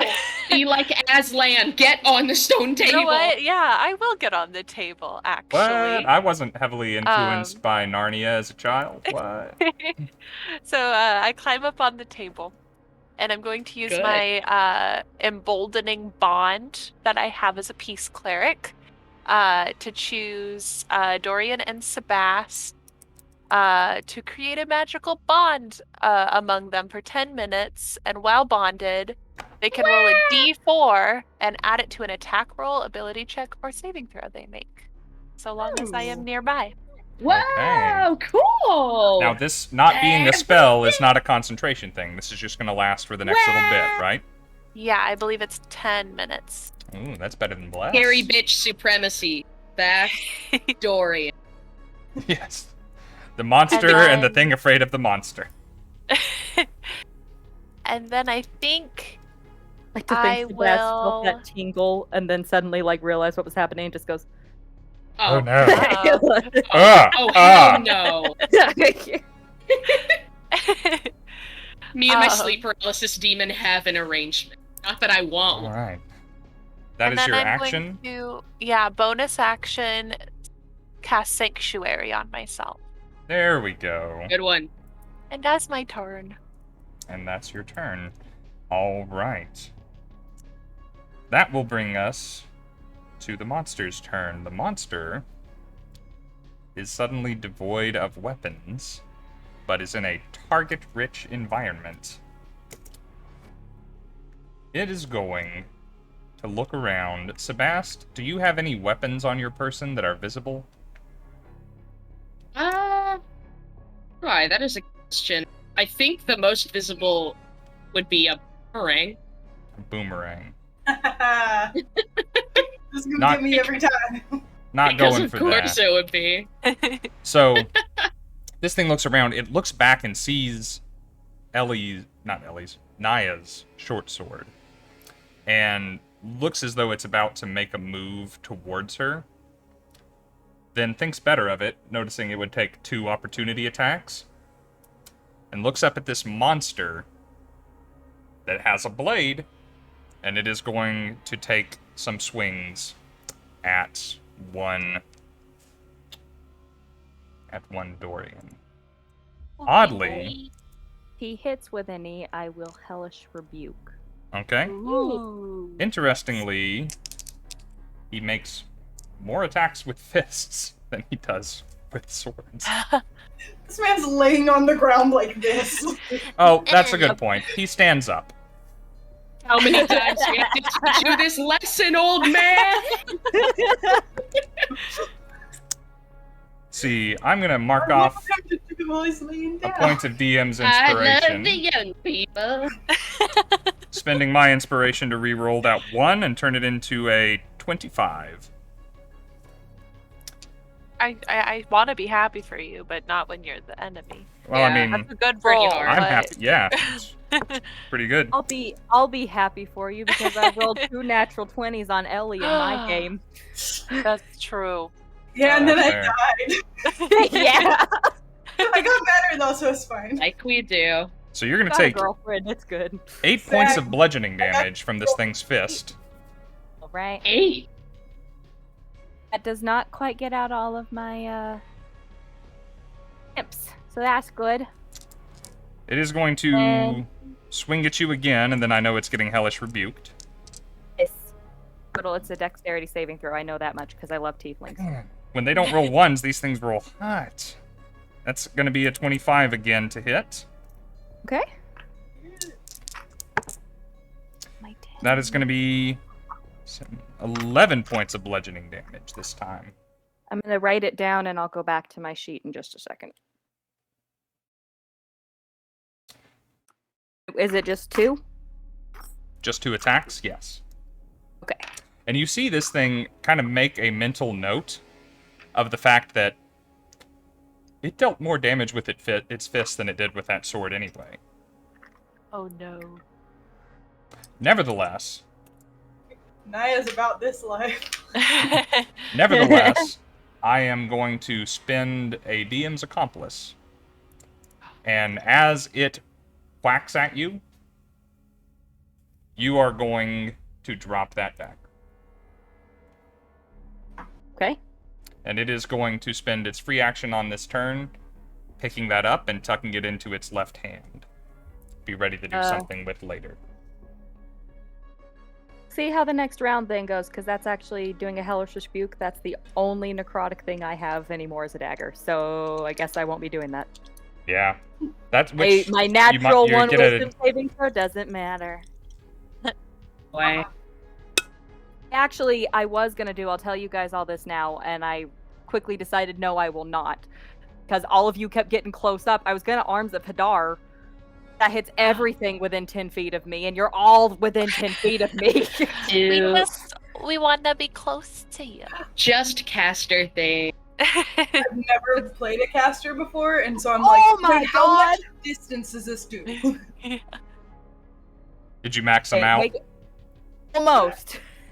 Did you make the dexterity saving throw? I rolled it, 14? and I did not make it. Okay, I rolled 2 10s and 8. That's Dang. 28 points of hellish rebuke. Which is God, fire, Jesus yes? Christ! Yes. Ooh, fire's a good You punched thing. the soul out this man's body. Dear God. It starts like rapidly like swinging at Dorian, and he's just standing over it, just like with that smile. So, it stands up from prone, and it comes at you. It hits you, even in your monstrous form, once in the stomach, which bends you over slightly, and then comes up with its other hand right under your wide, toothy jaw. Rattles you as you start to stagger back. The dagger falls from your hand as he does that.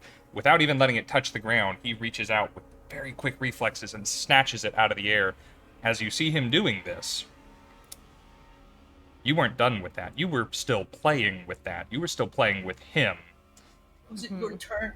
And you say something probably wildly distorted by your form of dread.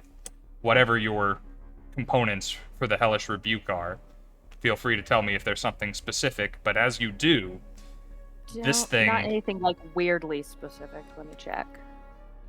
Actually, no, it's just, it's instantaneous. It just says verbal and somatic. Yep. So you reach out a hand and cuss this thing out, and the heated metal of that short sword laying on the ground behind it, those smoldering embers in the grass, just race towards him and immolate him from the feet, racing up his body. Yeah. This thing screams. Its tongue is exposed. It's already dry. Its voice is cracked. It can't form words with lips that it doesn't have, but it just howls out in pain into the night.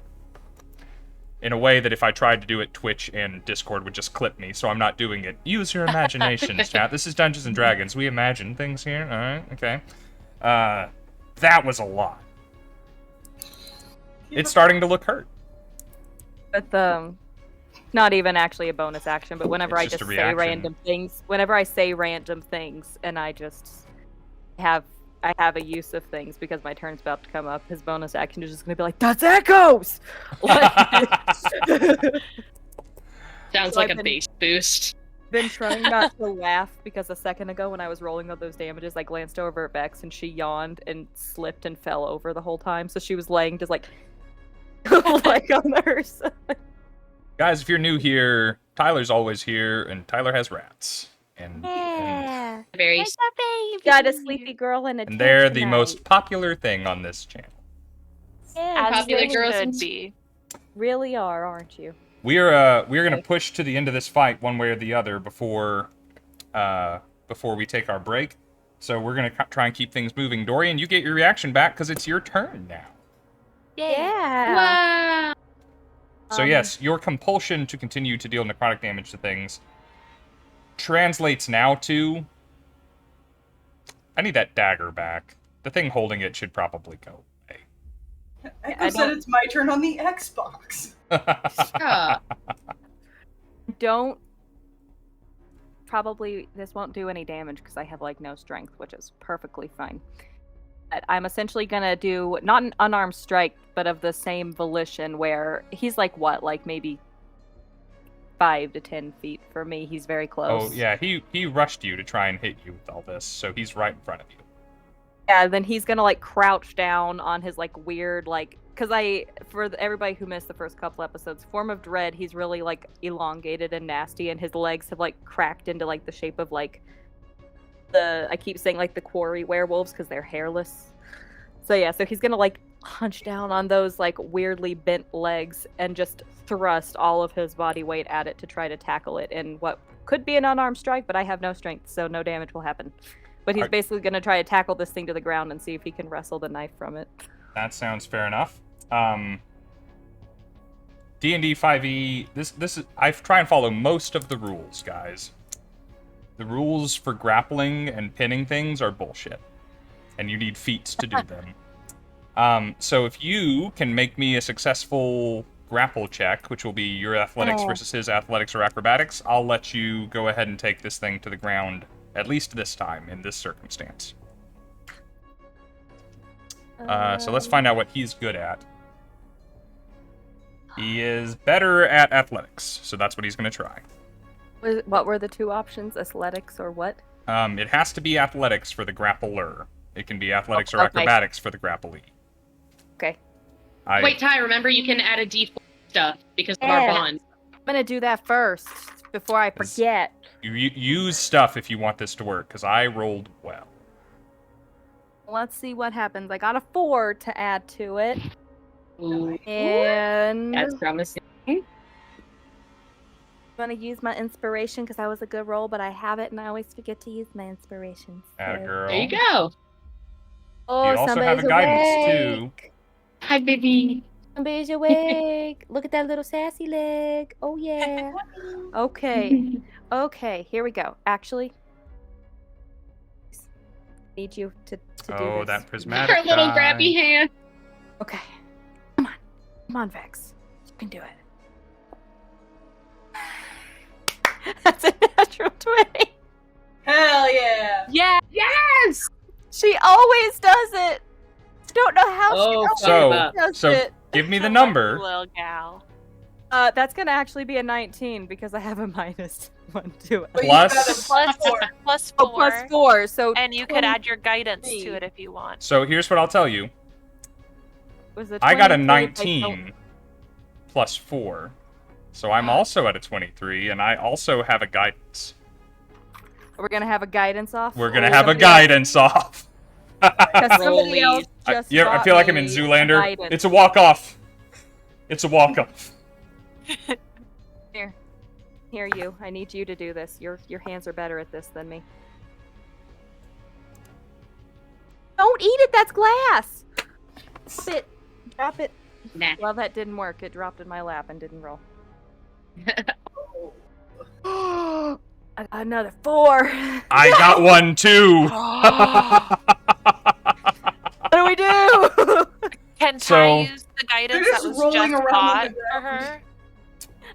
her? I will refund it. They don't stack per Okay. Per He the bought actual he bought it spell. before I used it. Yeah.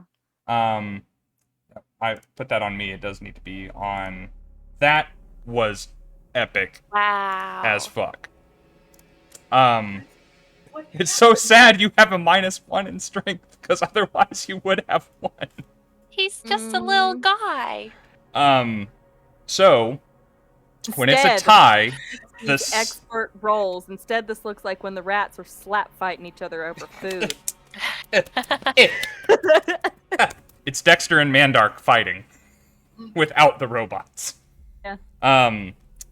So if there's a tie on a skill check like that and a grapple check, Yes. the status quo is maintained, which means Dorian rushes this thing, and just his body like almost covers this thing, almost envelops him. This thing just pushes and moves to the side. Dorian sweeps out with an arm, and it ducks under it, and it like tries to push Dorian away, but Dorian doesn't budge, and these guys are completely occupied with one another. But the assassin is not grappled or prone. Man, that was so fucking cool. I love D&D. Naya, how are you going to interject into this melee that's going on right now? Oh, confused as fuck. So she's watching this happen. I'm like, okay. So I'm gonna run up, and I'm seeing him like Dorian just be so brave, and she's like, I should do that. And like I think she's running, but like 10 feet, being like, okay, silver guy, help me be brave. And she's gonna swing with her short sword, and I'm gonna do a little booming blade there. Ooh. I think it only affects the one guy. It'll affect the person you hit if you hit. Okay, that's what I thought. So yeah, I'm going to smack him. Smack that head on the floor, smack that. Is plus. Ellie, I picture Naya as a weird combination of Princess Anastasia and like Bartok because of the accent. And I kick her, sir. And I kick her, sir. That's probably most accurate.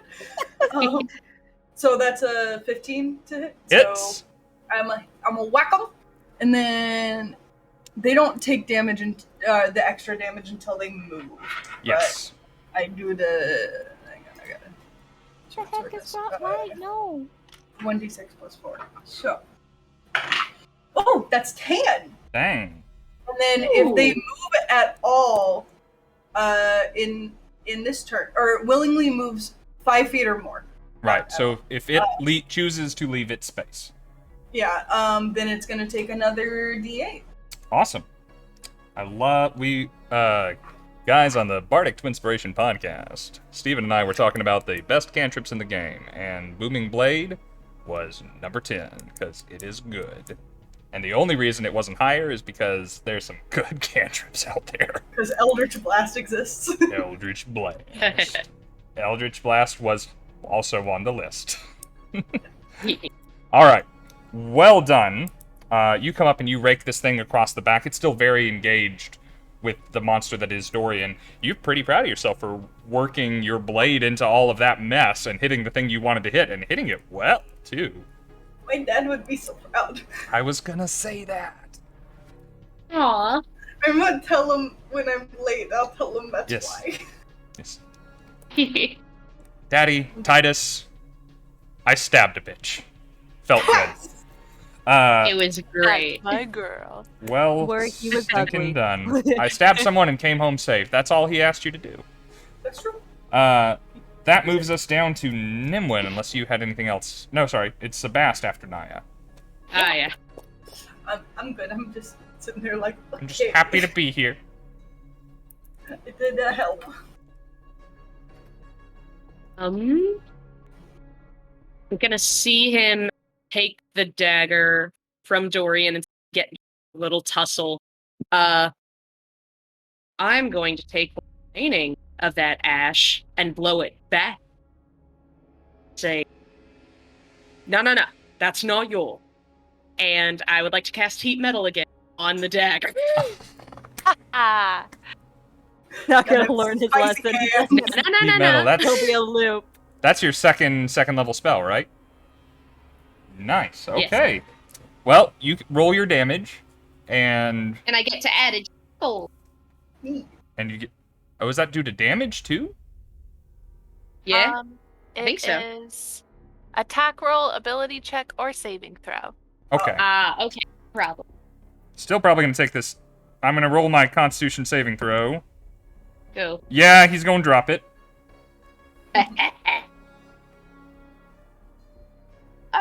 Okay, I'll take that. Another 9 points of fire damage. Shit, yo.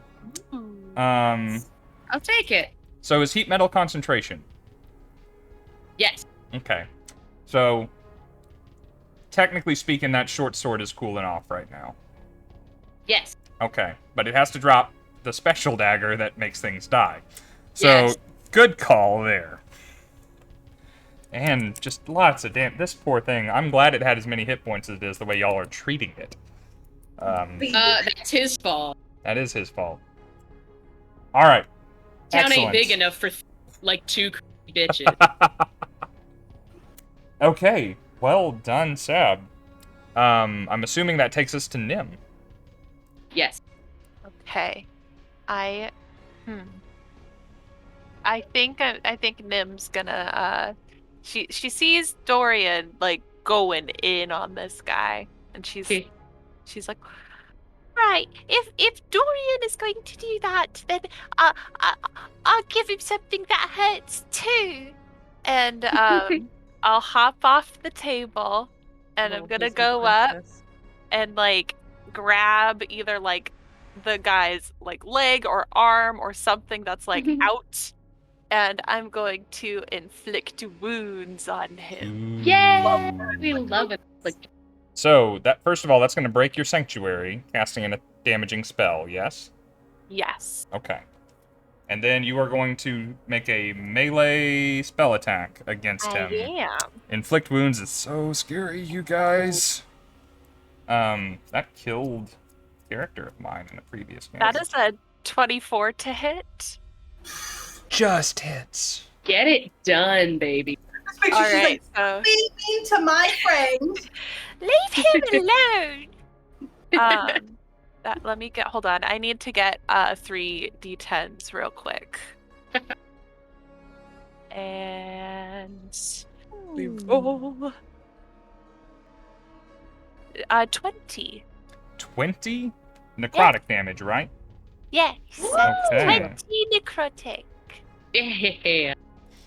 So, you run up to this thing, and you just kind of like looking for your opportunity to get in, and as this thing has to drop that hot knife, and it kind of reaches back and like is, you know, concerned about the palm of its hand. Luckily, that was the hand that got sliced open earlier, and it cauterized it. Not that a lot of blood was flowing out of it anyway. Weird. Glad he'll be okay. But you reach out and touch this guy, and That was Dorian's! Give it back! your eyes I grab darken him. for a moment. You place your hands on him, and you see those black veins rush down the arm of this creature. In fact, you see them like race up through his neck, you see them race down to his feet, and you see the grass where he is standing just immediately dry up and fall. However, you felt like that should have done more damage to him than it did. And Kind of surprised myself and let go. And I'm a little confused. last time, you have a little bit of a flashback, which we will be having as a flashback later, by the way. The last time you dealt necrotic damage to something, you left home. Yeah. But it takes some damage, and it's looking, let's be real, it's looking really upset at Sabbast right now. But it's considering changing its mind that the person who hit it so hard so many times with radiant damage and now necrotic damage is within reach for the first time. My bonus actually, no. Yeah, that'll be it for my turn. That's it for you. We're back. The assassin. Sadly, it still can't do a thing it's been trying to do all fight. So what it will do... Yeah, we gotta... Sabbast, you're too much of a problem. You had moved a little bit. Had you backed away from it at all? I don't think you had. Okay, so it's still in melee with you. It's gonna make... It notes that cooling short sword on the ground, and remembers I was better with my fists anyway, and it's gonna come and try and make 2 unarmed strikes against you.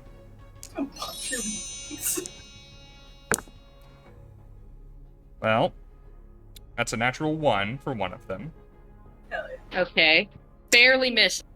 Punch much, man. The other one is a 23. Aw. Just barely hit. Okay. I did pretty well on my damage for that one. That's 12 points of bludgeoning damage. Ouch. It kind of reaches out. It was looking like it was going to try and grab you and, like, sink its fingers into your flesh. It misses. And you felt a little smug about that until it lunges, and you actually hear a pop as you thought you were just slightly out of reach. Dislocates that shoulder and swings and clubs you in the side of the head. Does not seem to care. Oh, yeah. Yeah, that hurt. Delivers a good slobber knocker to the temple there. But that's all it's got. Big time. And we're going to go back down to Dorian. By the way, that was very painful. I need you to roll concentration. See if you lose heat metal. Oh, yeah. Oh, okay. DC is 10. Gotcha. Forget, do you add anything? It's a constitution saving throw. Oh. Do you like a bless before that happens? And you do get to Yes, add a d4 if you care, because of Nimwyn's Yes, I thing. would like to add. Look at those nasty orange teeth. They're not even yellow anymore. Thank you, by the way, Afro Ninja, for the follow, and for the bits, Sarah. 3,000 I made bits. 10. Thank you. Just barely, though. Sarah.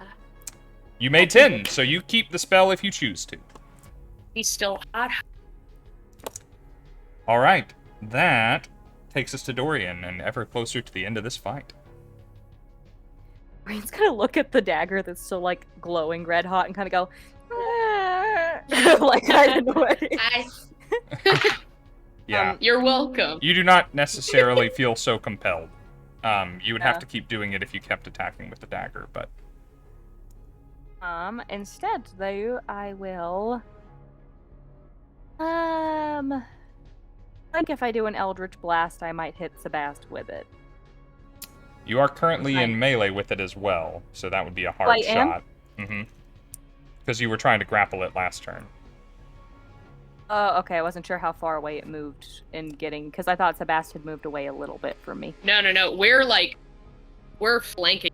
Oh yeah, Oh, we are? It Okay. is almost surrounded by all. It is surrounded by all of you. All of you are in melee with it now.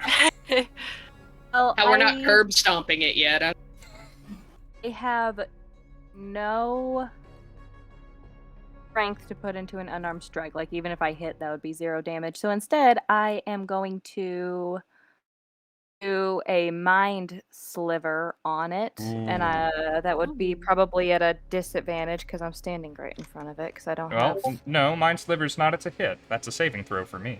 That's right. Yes, it's an intelligence of 14. Intelligent. Oh, that's right, guys. On the Bardic Twinspiration podcast, we've been ranking cantrips, and mind sliver definitely showed up. It's between that and doing a Toll of the Dead, and I remember that his wisdom was good, so Toll of the Dead. I rolled an 18 plus 1. Guys. That will do it. That will do it. Misty Mountain Gaming, Tiger's Eye, Fangs of Winter, Blue Tiger's Eye, Fangs of Winter, and Tiger's Eye Dice are, they're treating me good tonight. Not us, though. How rude. I don't usually get to roll well. I'm excited.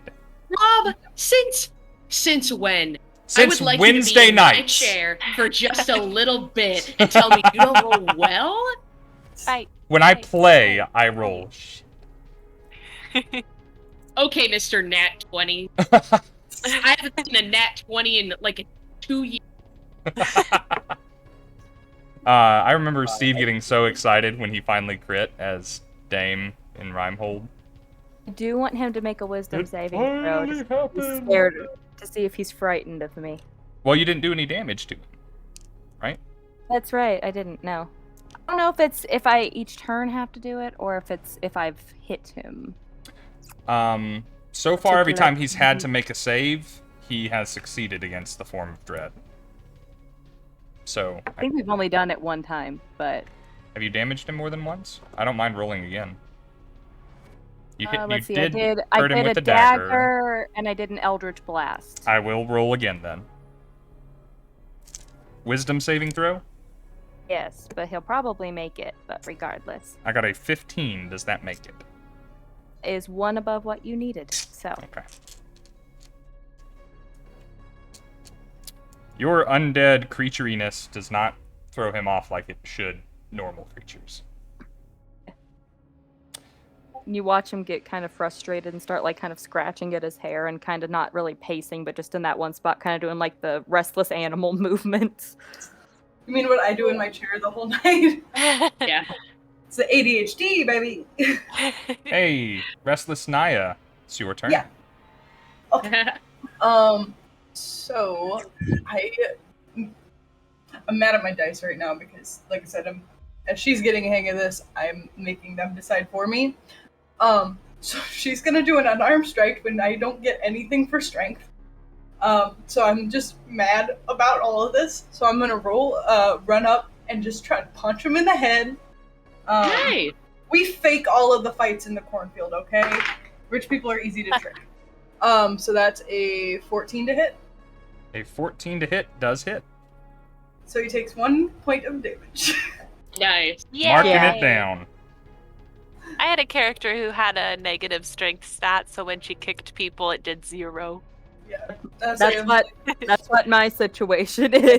Even 10 on strength, which is disgusting to me because I always play tanks. Yeah, so I just like roll up and I'm like, okay, I know how to do this one, and I punch him and I'm like, it actually kind of hurts your hand when you really punch. I was like, we don't actually fight, we just pretend, so this is harder than I thought.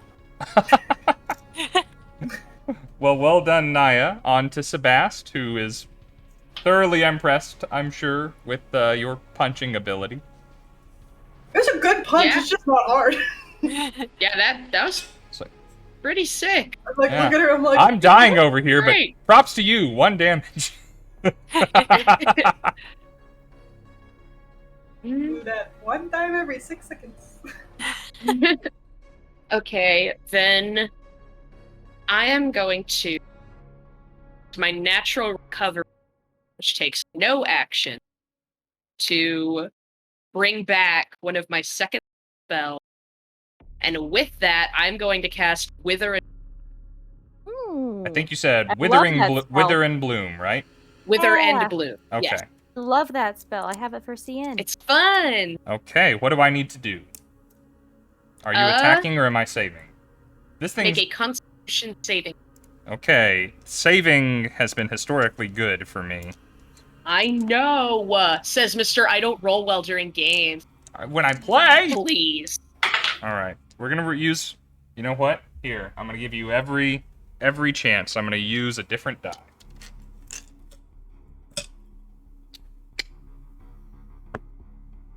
That's a natural 20.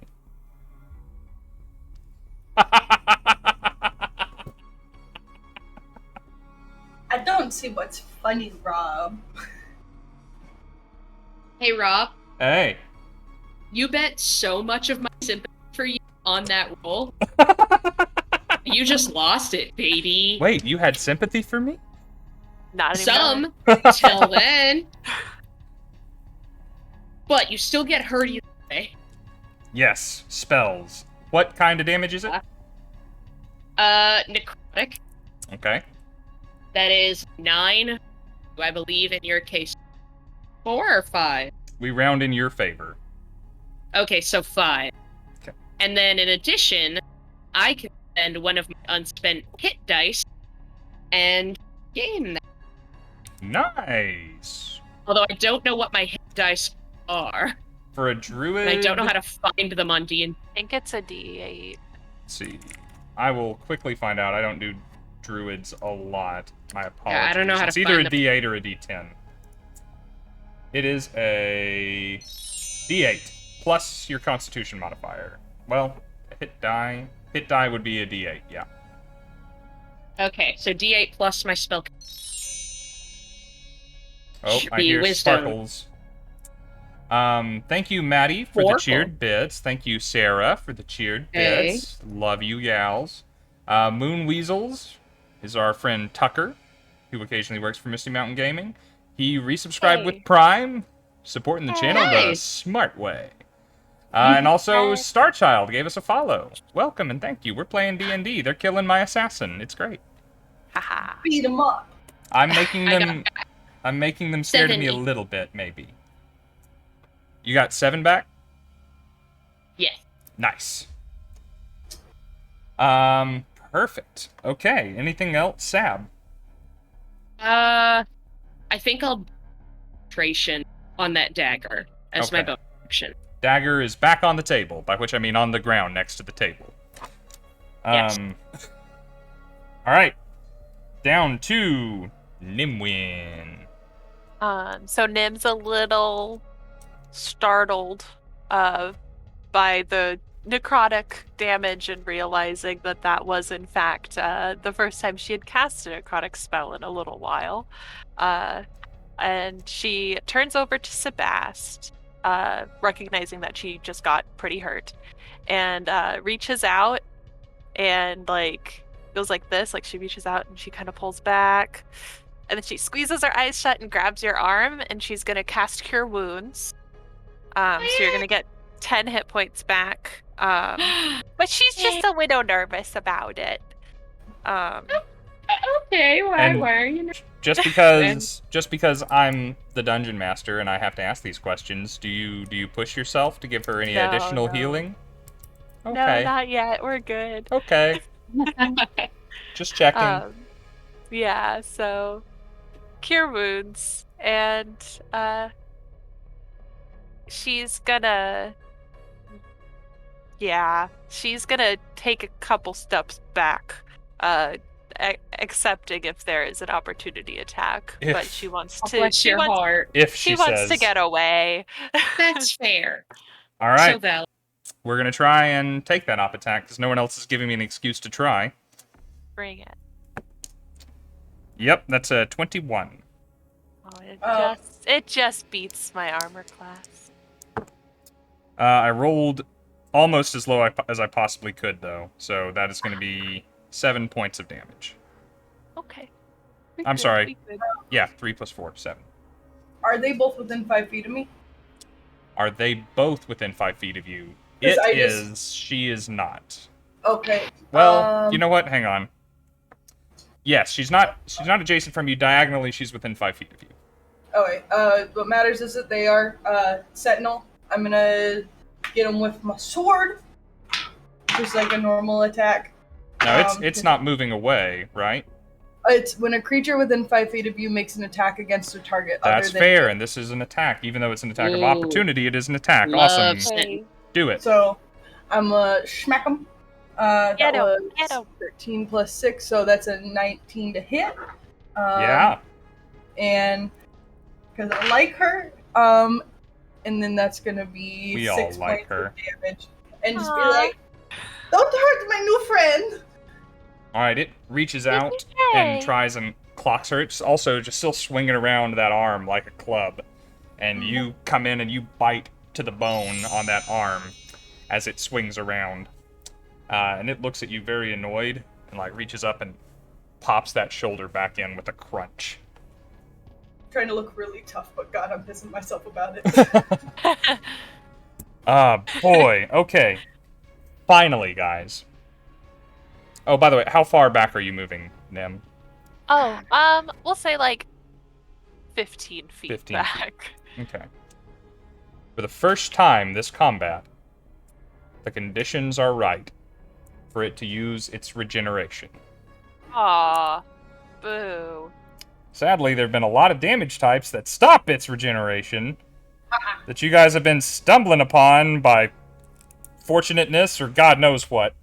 But you guys look at this thing, and as that arm pops in, and you've taken that sword out, and you're kind of looking like, that's a good cut. I just stabbed that, as you watch it start to stitch back together. So with its new few hit points, we're gonna keep going at Sabbast, I think. If they're healing this one, it must Come be at me. important. Alright, so one of them was a 19 on the die, that's definitely hitting. The other one is a 10 plus 7, 17. Dang it, that both hit. Barely. That is 11 points of damage on the first slug. This thing is no stranger to a fight. It moves like it has done this before, and a lot. And it is 14 points of damage on the second one. I almost maxed that out. Well, that's so fun, Rob. I roll low when I play games because I'm knocked out. Yes! Rob, you jerk! Why I yada? It's not me, it's the monster! Okay. Alright. Whoa! Rifle Stud coming in with 11 gifted community subs. Rifle Stud, you stud, you. And Junebug. I saw your two pictures more. of that, Yeah. I saw your pictures from your St. Louis bourbon tour. I was very jealous. Good on you, man. Thank you. Oh, and also to Junebug. Yes, like you said, 2 community comes from Junebug. Junebug hasn't been with us too long by comparison to some of these others, but thank you for doing it. Thank you for sticking around. It's hard to forget a name like Junebug. Speaking of names that are hard to forget, thank you, Cake or Death, for the follow. Yes. Welcome to the fun. I successfully KO'd a character now. That's what you want as the dungeon master. Fix it. We're gonna fix it. In fact, we're gonna fix it in a desperate manner and push ourselves to heal them as good as possible, right, Nim? Oh, Rob. Oh. All right, that's the. God, that would be horrible. That's the. I know, and that's why I did that. That's its whole turn. It's feeling good about itself. And Dorian, how would you like to make it feel less good? To not feel good about itself, because as Sabbast starts to fall down, everybody just hears him scream and just, "Don't hit her!" Like, just screaming. Without thinking. That's my sleep paralysis demon. I have a question. Yeah. Are we using Plank rules? No. We are not. The reason, Okay, so I will not get into it too much here. I'm asking because I want to cast a spell, which means it would either be at disadvantage or just regular. Well, if it's not going to be just regular, then I'm going to use my inspiration someone gave me to make it a regular roll. Yes, it would. If it's a ranged spell attack in melee, it would be at disadvantage unless you prevent it somehow. The reason I do not use the flanking rules are I could talk at length about this, but one of them is I would get to use it way more than y'all do in mob combats. 2, it is a positioning game that we are doing completely theater in the mind, and without having a battle map, it is harder to do. And 3, there are a lot of interesting ways to get advantage and disadvantage in this game, and being opposite a creature is the least interesting, exciting, or narratively compelling of them to me. So I do not do flanking in my games. Not judge anyone else that does, I just don't. I'm doing an Eldritch Blast. Okay. I'm going to use my inspiration to make it a straight roll instead of a disadvantage roll, and I'm going to use the Crash Candy dice. Yeah! And I'm going to rub them. Vex doesn't have her head to me, but she has her butt, so I'm going to rub them on Vex's butt for that strength. Lucky butt. Go, baby, go. I'll prove it. I'm literally... I'll rub it on your head. Oh. Put it on your little head. Okay. Tucker's disappointed in me. That's a thing. I agree, Tucker. Junebug, that is a very Pathfinder way of doing things. Not a bad You can way. mark off. You have my inspiration still marked on. Just so you know. I will click that. Thank you, dear.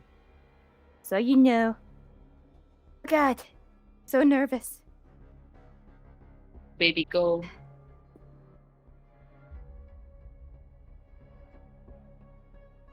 Did you get that fabled mark? Got the moon!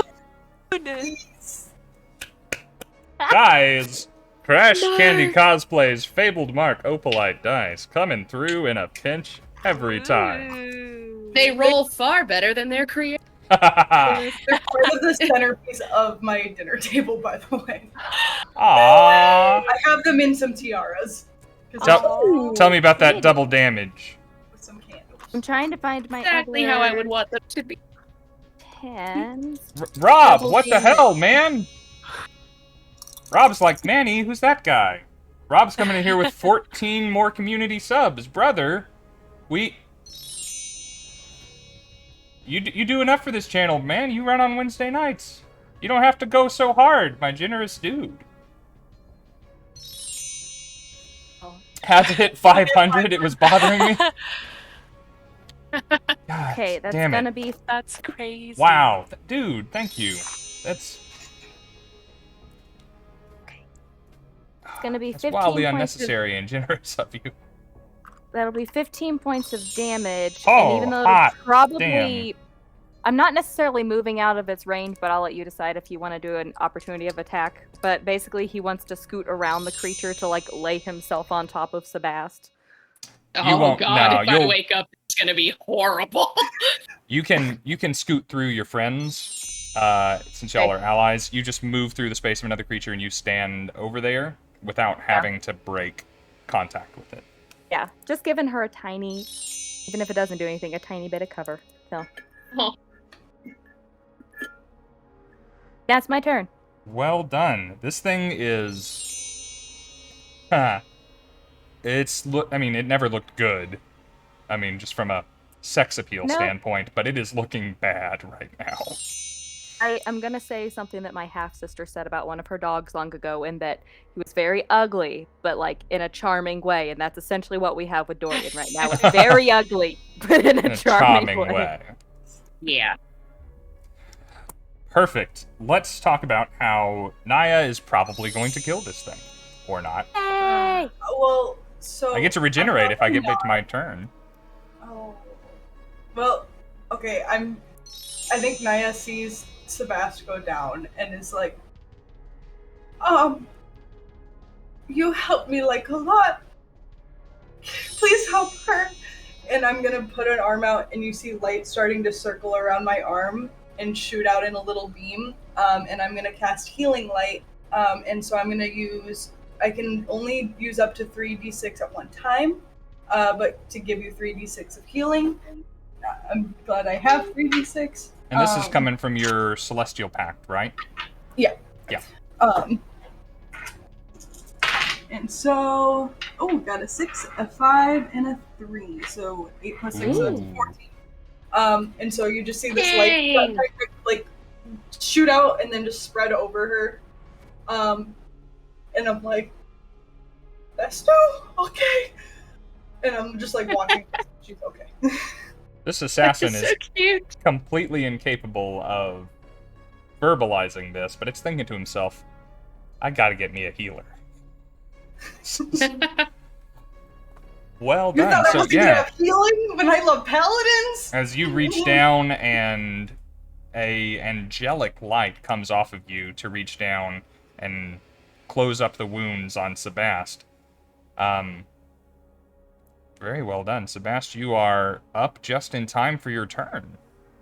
You never made a death save or nothing. And so you get to see him again.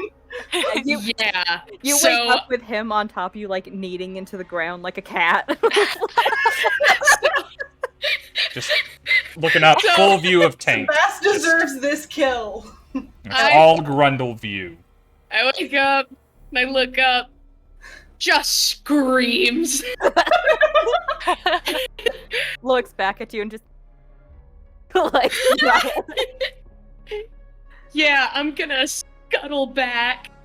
Like, what the what? And then I'll lurch up to my and think, dear Christ, a lot's going on.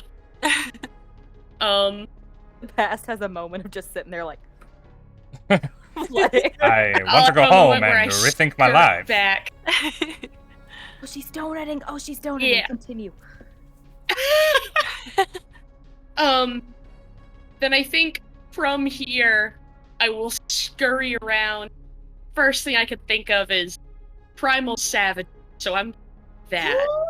And I'm gonna attempt to literally bite the ankle of this guy. Oh, that's a rat donut. Very nice. Okay. That is... Now I see what you mean by donut. Yep. The donut. Make like Pat Benatar, baby, and hit me with your best shot. Hey. I will do my best. Don't forget your D4 from the emboldening bond, if you need it. Yeah. I assume that's still going. I think, unfortunately, because you went unconscious, the bond breaks. That is fair, but it's okay because I got double digits again. So that is a 21. 21 Ooh. hits. Double digits. That's a lot 21. of double digits. Was that And still, then that's still going? Because I didn't add a d4 to my roll. No. Once Sabbast went unconscious, it wasn't going. For both of us, it. Yeah. yeah, Okay. we're both Thank you. I tried to help against remember, all odds. but it did a bad. Don't keep begging for some. People are still funding that magic Okay. item fund. So I bite you, little serrated teeth, and it starts to sting a little bit, and you take 5 poison. 5 points of poison damage. Poison. Isn't Primal Savagery acid? Is that snake? Is it? Hey, look it up. You would Look it up. you would rather it be acid. Yeah, it's acid. Okay, I was about to say, because this thing was licking poison when y'all walked up to it. You did not want it to be poison. Oh, yeah. Okay. Just good. So, all of that damage happens. Yay! Oh boy. Alright. So, it looks down and sees your fangs clamped around this thing and sees the flesh corroding. Dorian, you see the flesh corroding, you think, that's good, but ooh, necrotic would be better. This thing is very close. This thing is single digits, and it's Nimwyn's turn. Oh, ho, ho. Boy, Nimwyn! Oh, Nimwyn's gonna do a murder! Come on, My Nim. first one! Before I get to a murder, regenerate, baby. come on. Yeah, we're not gonna let you regenerate because... I'm gonna do a heckin' murder. Yeah. Y'all so cute. Nimwyn is just really upset at this point, watching her new friend go unconscious and watching this creature steal her best friend's dagger. And she's going to do the same thing she did before, where she sort of drags her fingers along the ground, and this power comes up, and she's going to second level guiding bolt this guy. All right, you did back off last turn, so you don't have the disadvantage. Yes. So go for it. Maybe. That is a dirty 20. 20 hits. All right. Murder 1, hit. 2, 3, 4, 5, D6. British, yeah. 18. 18 points of Radiant. damage. Well, Good since I said it had single digits left. Nimwyn, how do you use a she guiding is doing bolt a heckin' murder. to kill this thing? Maybe switch She looks to Sabbast and she says, "I'm so happy you're okay. I was so worried." And then she turns to the monster and she goes, "You don't get to hurt anybody else." And she drags that magic up and sends it over at his head. All right, this thing is looking down at the ankle. Ooh. Its empty hands are clenching and unclenching, becoming fists. And it's so close to regenerating again. It was so close. No. And it knows how it's coming, and it was like, thank goodness no one hit me with radiant or fire damage this round. Then you say something, you say this, and it looks up into your face, and you see those pinpoints of light, the fire behind its eyes grow wide as it sees you charging that radiant energy. And before you cast this thing, it locks eyes with you, and you feel that gaze just burning into you. It's almost a look that seems to promise you, I will remember this. Before its head is no longer on top of its shoulders. Don't have that to remember. There are no lights, and this thing's body slumps a little bit, and then loses balance, and falls back over Sabbast, who was down trying to bite onto its ankle.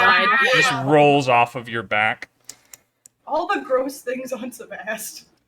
This is No why offense, Ryan. this is why Jane comes to my games, to have her characters mistreated. Nimwyn starts hyperventilating a little bit and just kind of sits down and turns away for a minute to calm down after killing. We are nearly to our normal ending time, and we haven't taken our break yet. So, we're going to roleplay the end of this scene. After a break, we're going to try and take the break fairly quickly. I'm sure somebody besides me has to pee, but I have to pee. And then we are going to come back, wrap up this scene, and then we'll call it for the night and see you guys back next week for the charity stream. So, if you're new to this, we have an art reel that's about to play. You're going to listen to some cool music and see a little ad for the campaign that you may or may not have seen on social. So, we will be back. Bye! See you soon.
You coming? Hello and welcome back, everybody's.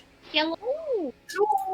Hey, MMG Hivemind, the owner and operator of MistyMountainGaming.com, our fearless founder, is in the chat tonight, everyone. Thank you for showing up, boss. Glad you're here, Chief.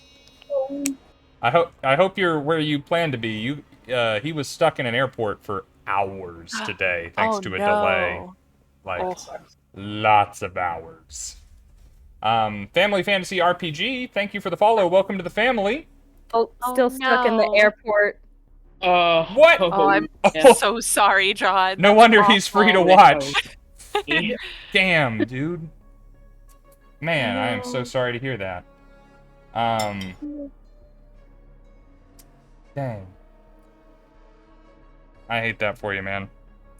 Alright, though. Can anybody see? It's not letting me know right here. How is our community goal going? I think we beat it. For the... Or do you mean the magic? For the magic item. For the magic item? Oh, I know. Yeah. Oh, I know we stopped the sub goal. That is not lost on me. There's a red bar down there keeping track. Maddie, I think you joked that, like, what happens when people give out more community subs than we have followers? Oh, yeah. Like, we're at a point now that's not an unreasonable question to be asking. I might have to Google that. There's only like 200 apart. We've done that in an evening now, because the world doesn't make sense anymore. Well, I'm so curious because I feel like that never really happens. Right? So. Yeah. We get a trophy from Twitch. Until Sugar D and Yeah, Daddy like a comes play around. Is what I think Crash coined it. Okay, well. 63%. 63%. Let's change our music back up. Play something a little nicer. So, you all stand, sit, lay at the top of the barrow. The broken and decapitated body of Jasper Lowe's assassin on the ground in your midst. His sword cast off to the side, and a dagger that glints green in the moonlight sitting on the grass not far away. For a couple of you, this is really the first life and death situation that you have been around. The first time you're really in danger of dying. And some of you definitely came closer than others. You all take a breath. Who's the first to say something?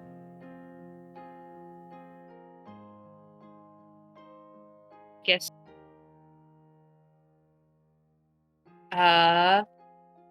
Probably start saying, "God damn it! Fuck!" Just trying to get the body off of her first.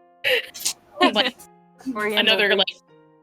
We're gonna reach a creepy monster hand that's starting to shrink back to normal and try to pick it up and haul it off for you. I think at this point, Naya, like, as soon as that thing went down, she, like, fell to her knees and, like, dropped the sword in front of her and is just, like, breathing real heavy. So the weight of, like, all of this is just, like, really hitting her.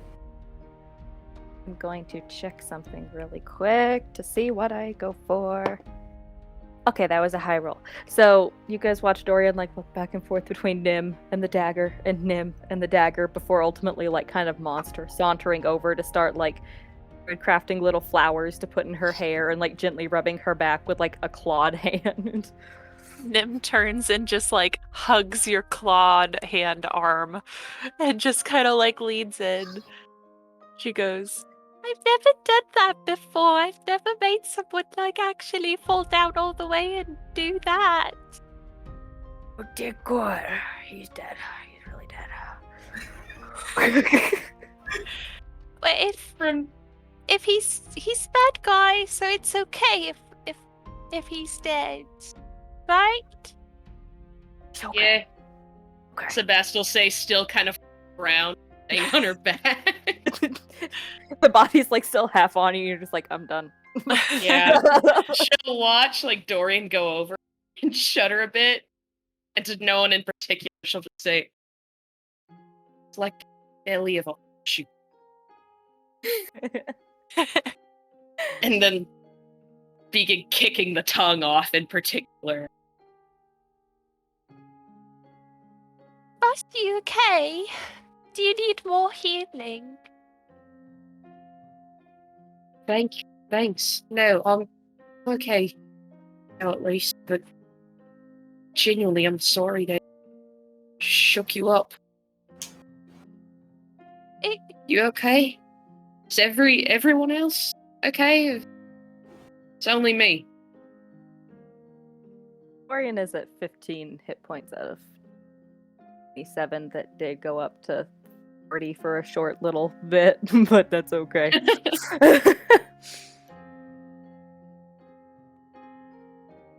I think I'm Guys- just. Hey, Naya. Huh? You good? You don't look so good.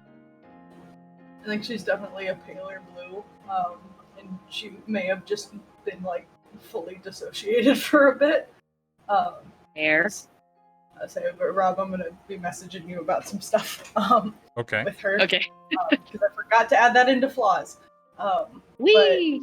It's very like staring into the sword, and like she's trying to like shake herself out of it, and like looks back to you and it's like,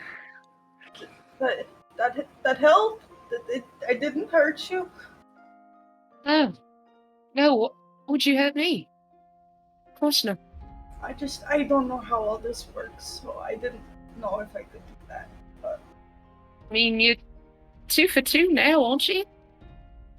I mean, you've hit your targets both times. the one didn't. Oh, I thought you meant that guy. Okay, never mind.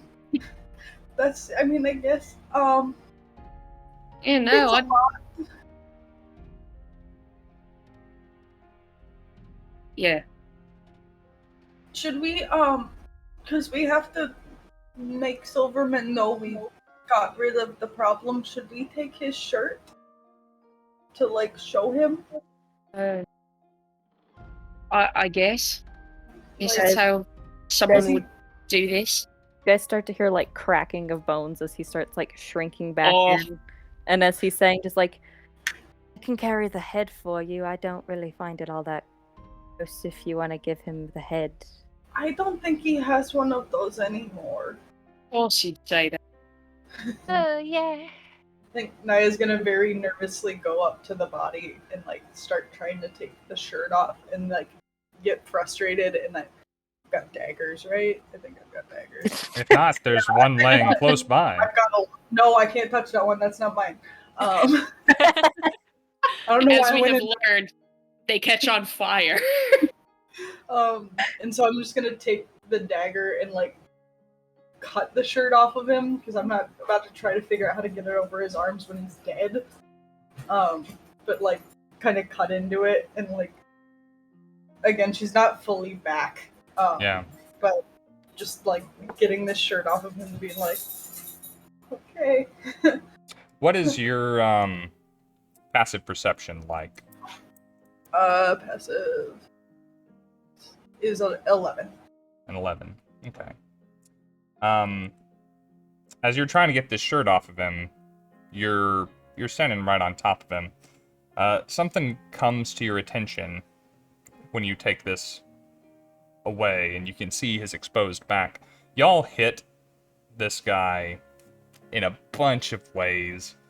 Stabbing, biting, acid, necrotic, fire. In fact, there's not a lot. This shirt comes off really easy because bits of it are just burnt to cinders.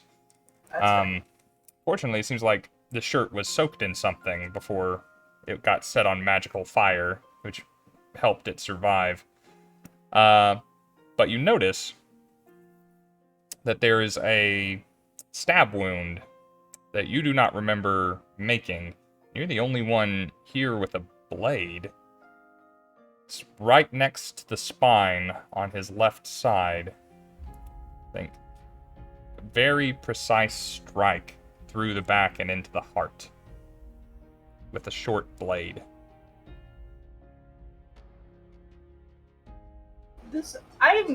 I'm not the doctor, but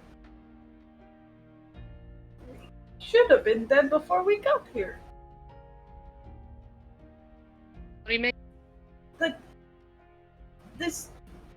you see this hole?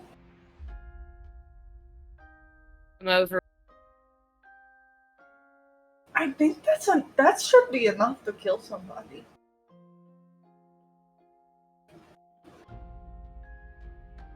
That's your flowers. That's your flowers. We gotta get those. Are there any immediately around that aren't dead?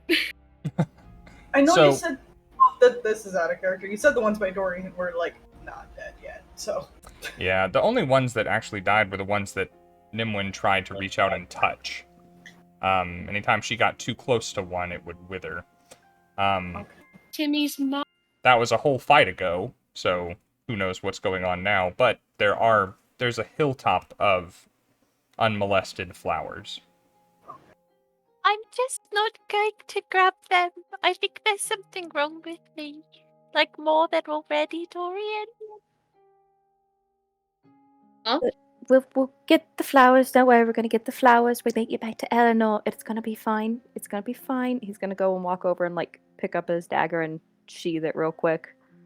Then see if he can start carefully picking some of the flowers. So she tried her best, Eleanor did, to give you what you needed to know on picking these things carefully. So as not to lose the poison or to make it ineffective or to hurt yourself. Luckily, it's an ingested poison, so you're not likely to poison yourself. Wait, stop it. You don't need to eat everything on this table. Make me a wisdom roll, please. Wisdom. Are you gonna be lucky? Oh. Okay. Can you let go of that? Wants that back now. Okay.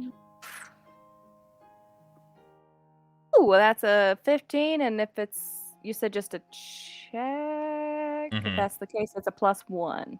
So Okay. 16. You have a little bit of a knack for this. You've harvested plants before. That used to be one of the main errands Mother would send you out to do. And so, although this is an especially dangerous and delicate plant, you have no trouble as you begin, and this will take you several minutes. This is what you're going to be doing for the next little bit. But you are effectively harvesting the plants and extracting Larapo's tears from them. I think Naya's gonna kind of look around, and can she tell about what time it is? It is a little after midday. Okay. I didn't know how long we've been out here, so I'm like... It was a bit of a walk, and you had some distractions, but yeah, it's nowhere near nighttime.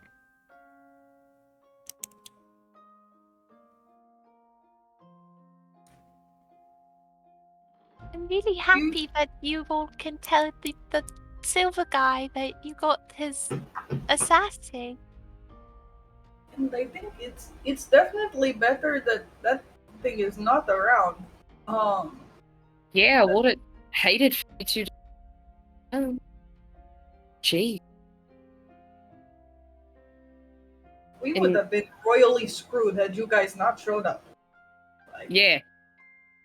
He said we should be able to take this guy, but I'm like, I don't think he knew that. Yeah, what was he thinking? Jeez.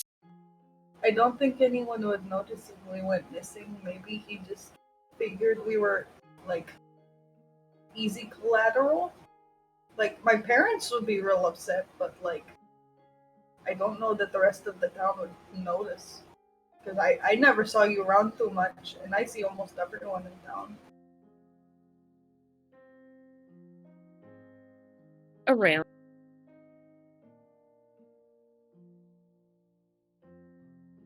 But, Nim, do you have enough flowers? The mold that's left around here? B. Dorian, what do you think? He's already trying to take extras just to be safe. Like gently putting them in a bag and doing everything he can to keep them safe. And he goes, "I'm just getting extras. It's gonna be fine. Gonna be fine." It's kind of, I don't know if doing necrotic damage would give me any type of insight to a creature that clearly seems to have something necrotic going on about it. I can roll if I need to, but I don't know. You want to make an Arcana check, or? Sure, we'll make an Arcana. I don't know what mine is for that. +4. That'll do some good. Okay. This is probably gonna come back to bite me in the butt because you're being a little pain, but here we go. May not do so much. 14. 14. So that was a 10, Ori. You know some things. You know and you're kind of putting the pieces together as we go. You never talked to this Silverman guy. You've heard the name. Apparently your hosts, the Chatelaines, really don't like this guy. But whether before or after this thing had its encounter with this guy, this thing definitely died and was able to keep moving. You know a few things, given your proclivities, about things running around after death. This is definitely an undead. With a 14, exactly what kind or what it could do, you couldn't say. But it's not a nothing undead. Ones that can regenerate and shrug off necrotic damage and continue to wield weapons after death. It had some shred of its intelligence, its humanity, if you will, left. In fact, you imagine if it had all of the equipment it needed still attached to its face to be able to speak, that it could have. Not that it matters now.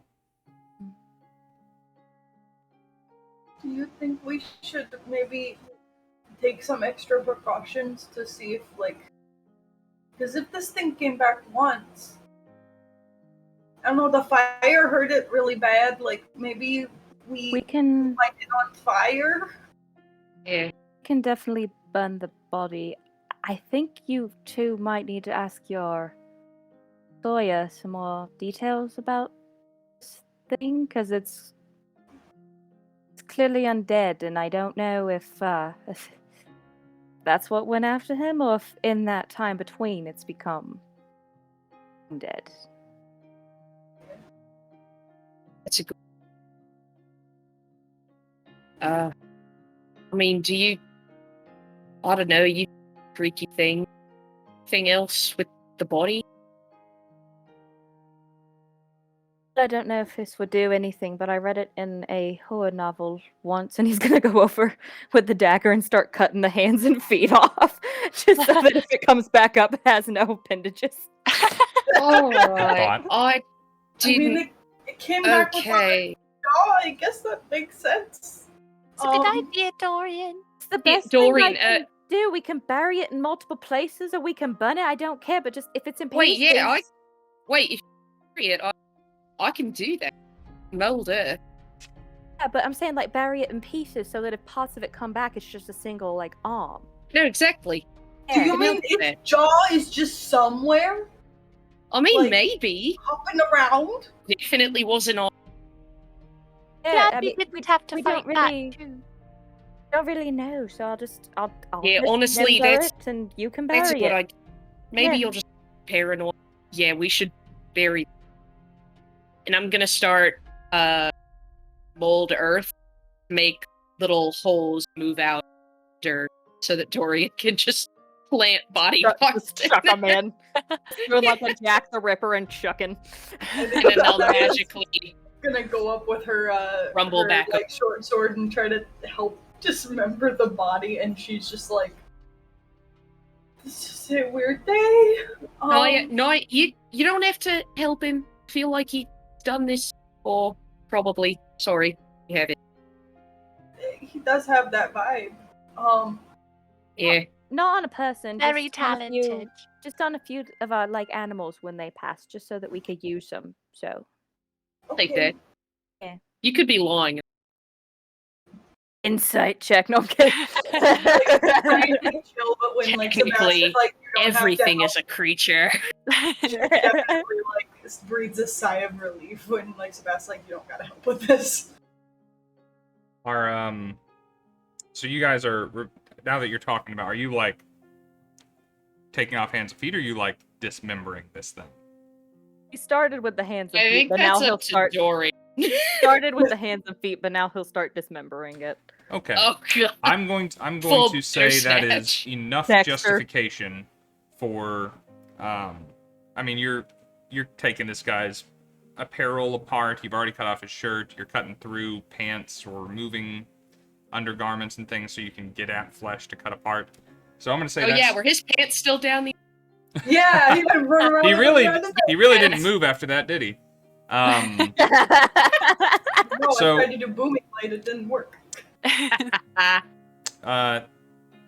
There is something caught in this thing's left trouser pocket. It wasn't jingling, it wasn't moving around.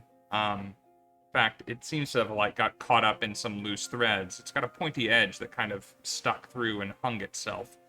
But as you guys are literally taking him apart, Dorian, you come across it, and it is a copper pin. As pins go, like a brooch, it's kind of gaudily large.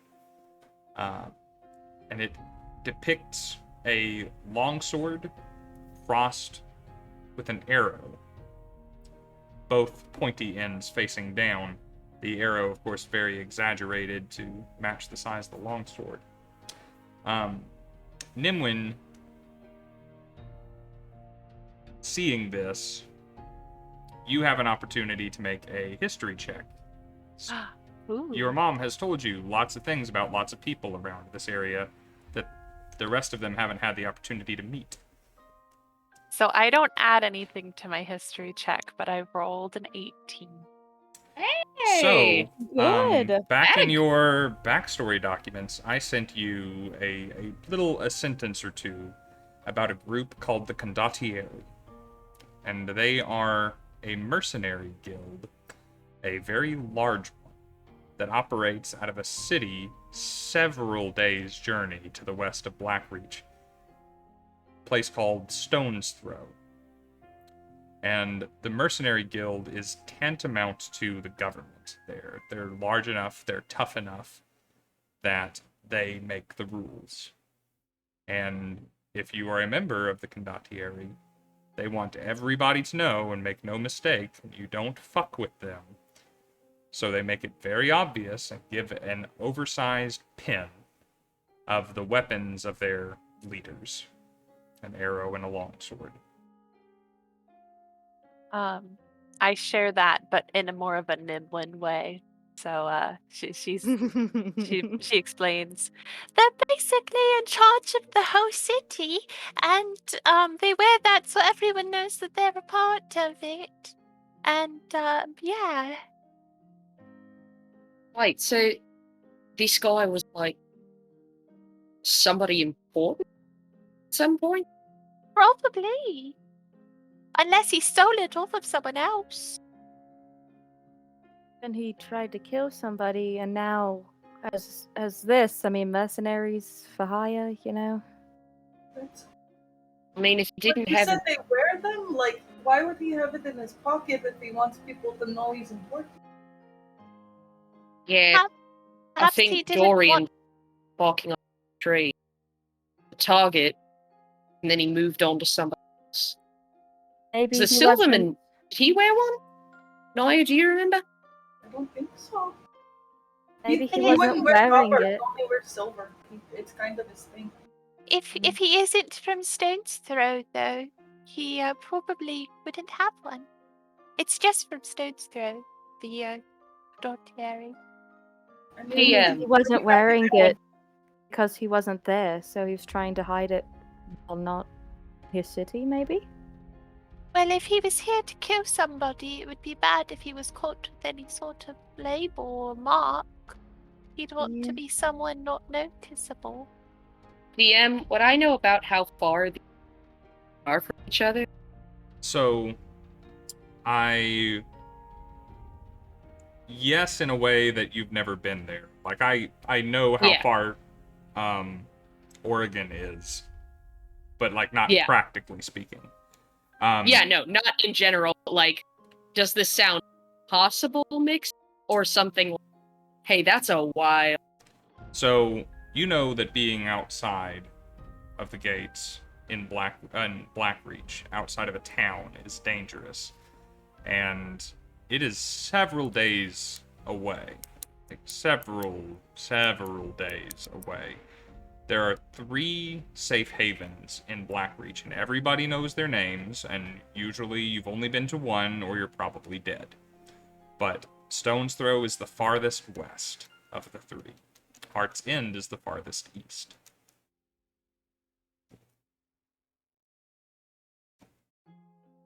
Yeah, that's pretty much way across the opposite end.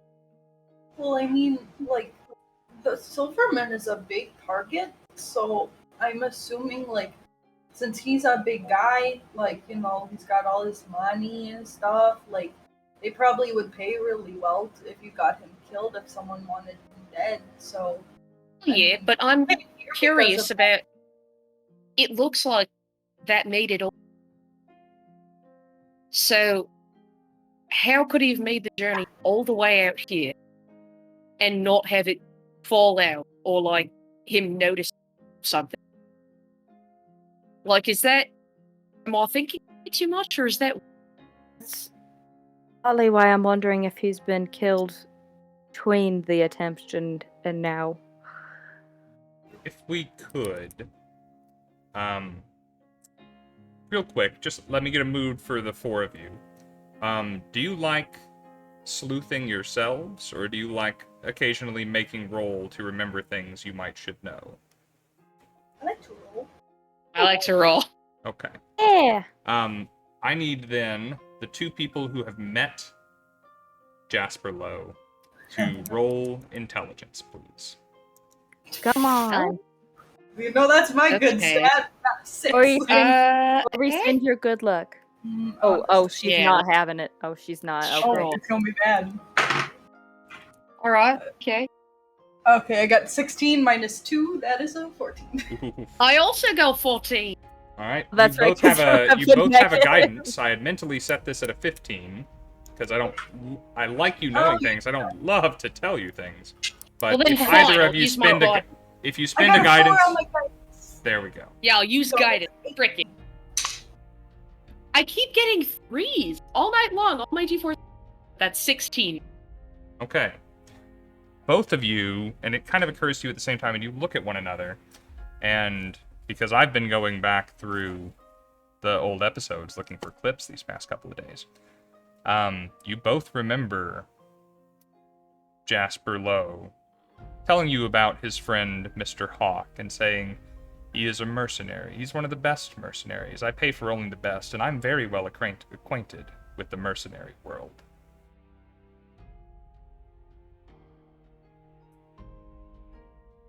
You know who this guy is, and he did say he didn't want to hire mercenaries to go get this guy. He did. Yeah. Say that. That is a good additional thing that I didn't have to tell you to remember. I'm going to give your guidance back.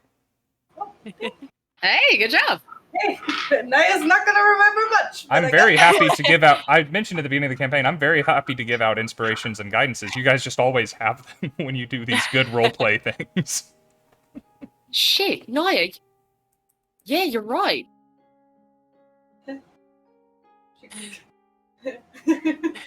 If Hawk was so invested, Hawk and the... Why wouldn't he get a target hit?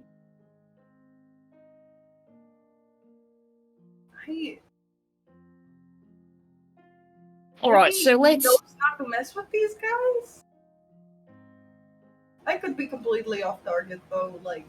Alright, maybe this sounds a bit weird, but a guy supposedly attempts to assassinate Silverman. We're told they don't want to hire mercenaries. No, he's got a body who's got more than enough contacts.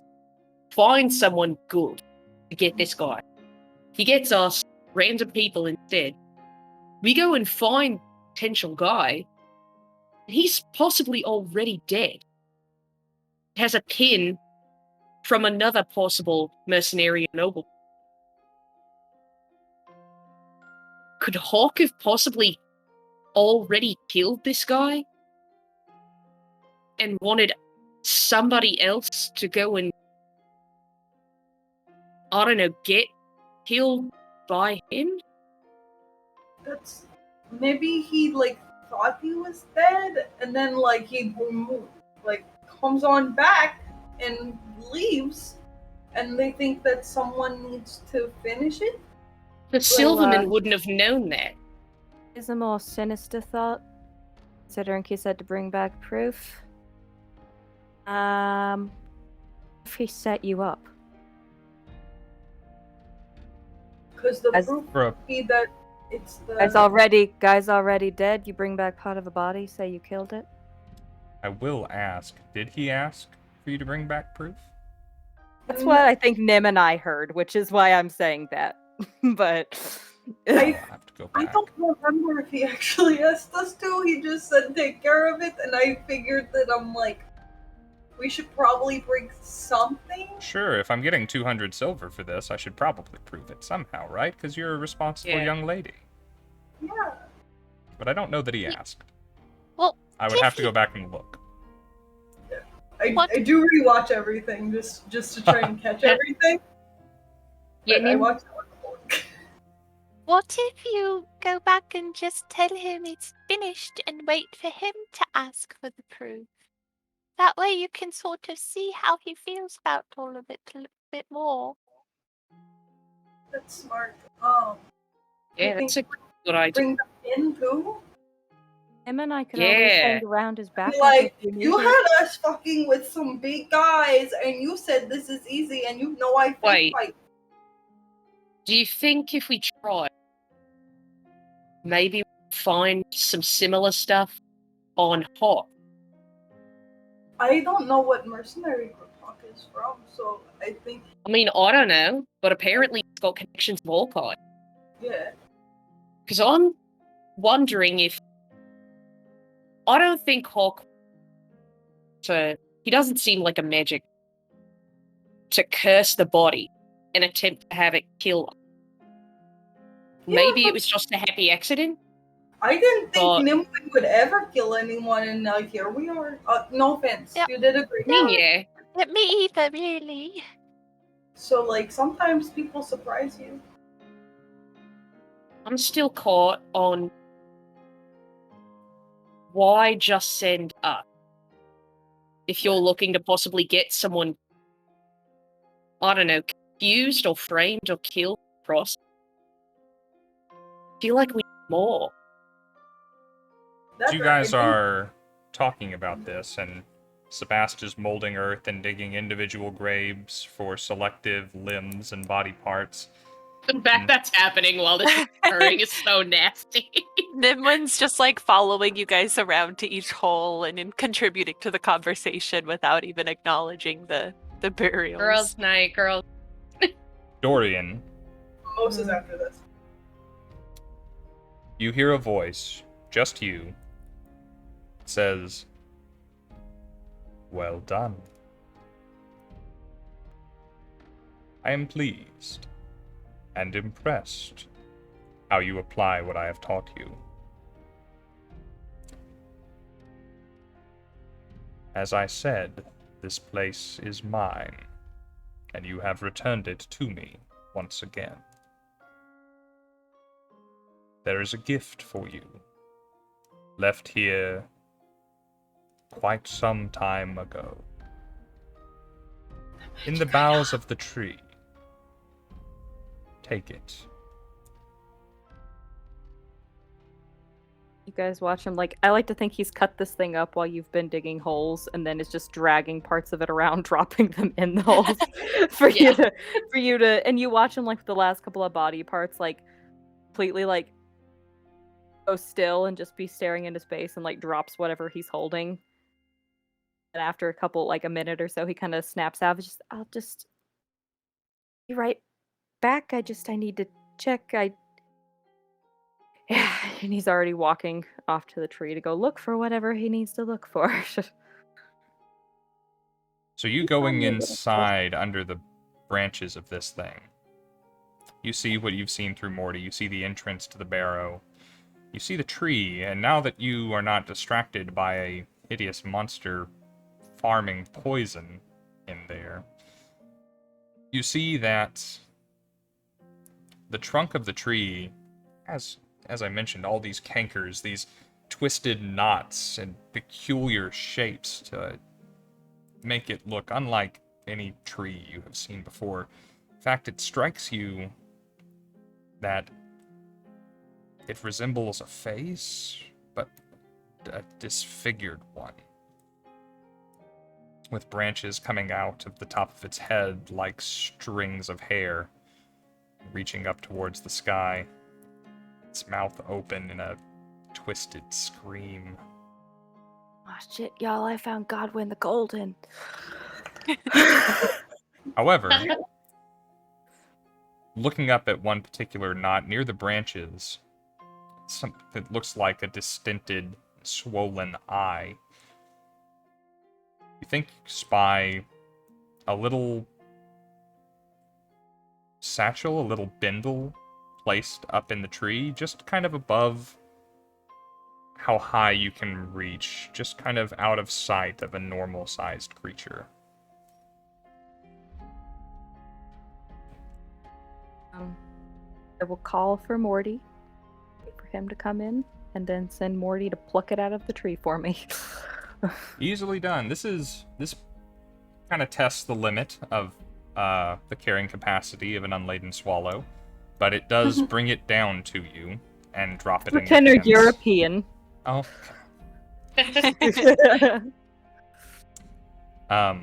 You open it up, and it is like a bindle. It's a cloth that has been wrapped around this thing.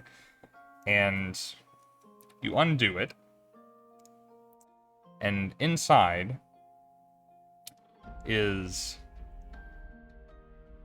couch, like a small water skin, almost, that seems almost full of something. It sloshes about, but not so freely as water. And also, there is an elaborately ornate lantern. It is framed out of this almost bluish metal and very intricate. It reminds you somewhat of a few of your mother's older possessions, perhaps of an elven design. It certainly has that overcrafted elegance to it. The windows of the lantern have this peculiar quality to them. They seem to tint the light that passes through them and refract it in peculiar prismatic ways. But it is a hooded lantern where you can raise and lower how much light it can give off. Given the combination of the two, you imagine that this peculiar small water skin is probably full of oil for the lantern.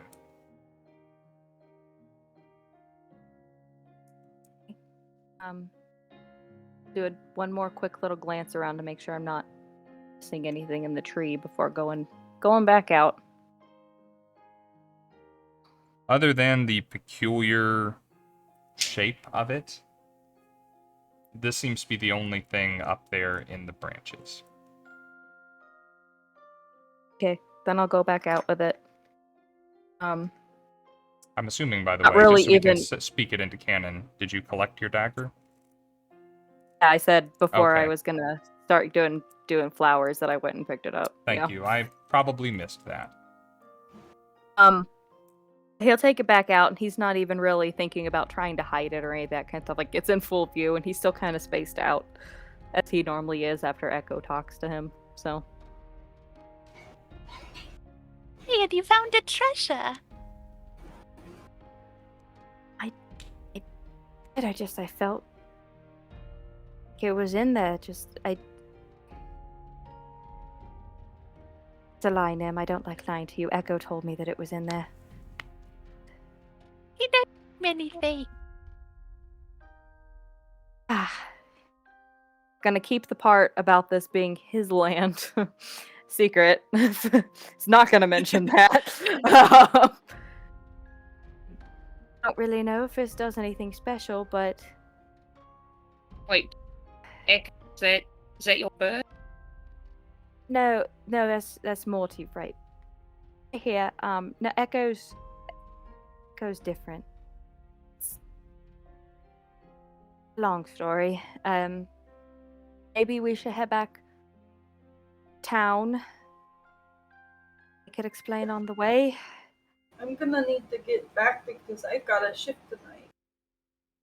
We've all been told Maybe it's you not should safe out here. Yes, So. take the note. You think I get PTO? You guys could all stay in my shack if you're worried about Mr. Silverman. You could stay in the shack with me for tonight and rest up and get strong. You stay with You all us, could stay with us! stay it up. I've got places in the. We live on top of the tavern, so like, you guys could bunk up with me. Good at any place. I only mention my shack because they don't know. Mr. Silverman, I don't think, knows who I am.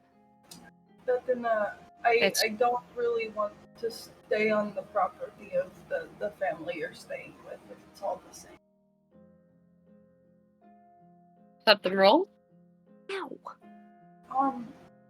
They're not kind people. Listen, we've all had a day. I don't want to weigh you all down with that. That's a long story. For another time. But I say we should probably hit that. Maybe we should stay at your place now. Yeah, I'm sure my family will. Like, we always have food. We can get something set. I'll have my mom call your dad's and see if we can have a sleepover. That's good. Nice. On the landline.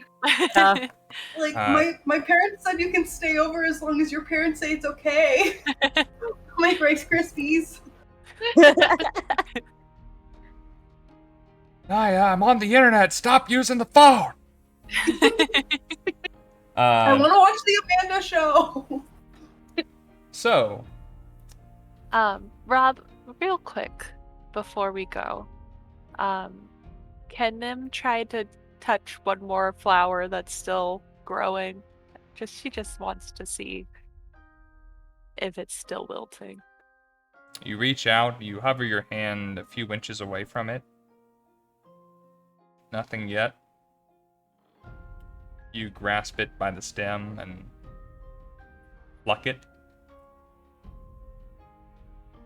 No change.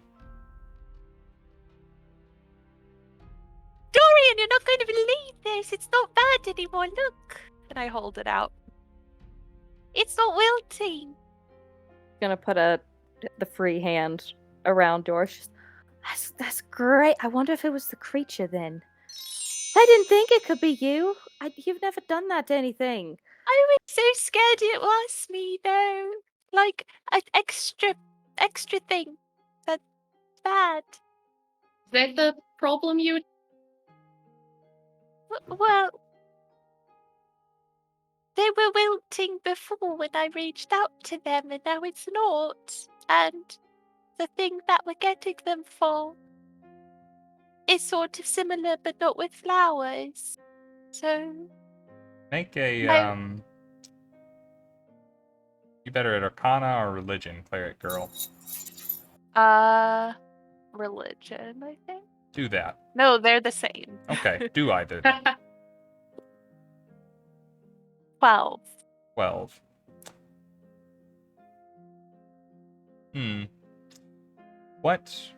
You wonder, what changed? What happened between you trying to touch those flowers and now? That might have altered your situation. What did you do?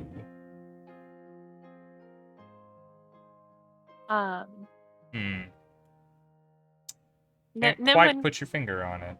Yeah, she tosses the thought around in her mind, and so many things have happened that she's going to need some time to think about. You guys should probably get back to Ellie so she can help you make because I don't know how long those flowers last.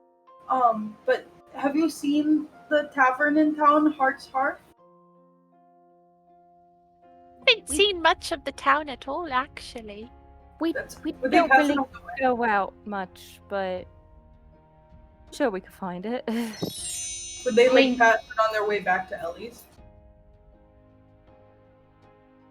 Yes, you would pass quite close by. Especially Okay. if you're on the King's Road. You have prime real estate for that tavern. So you would have to kind of consciously avoid Heart's Hearth if you wish to pass by it unnoticed.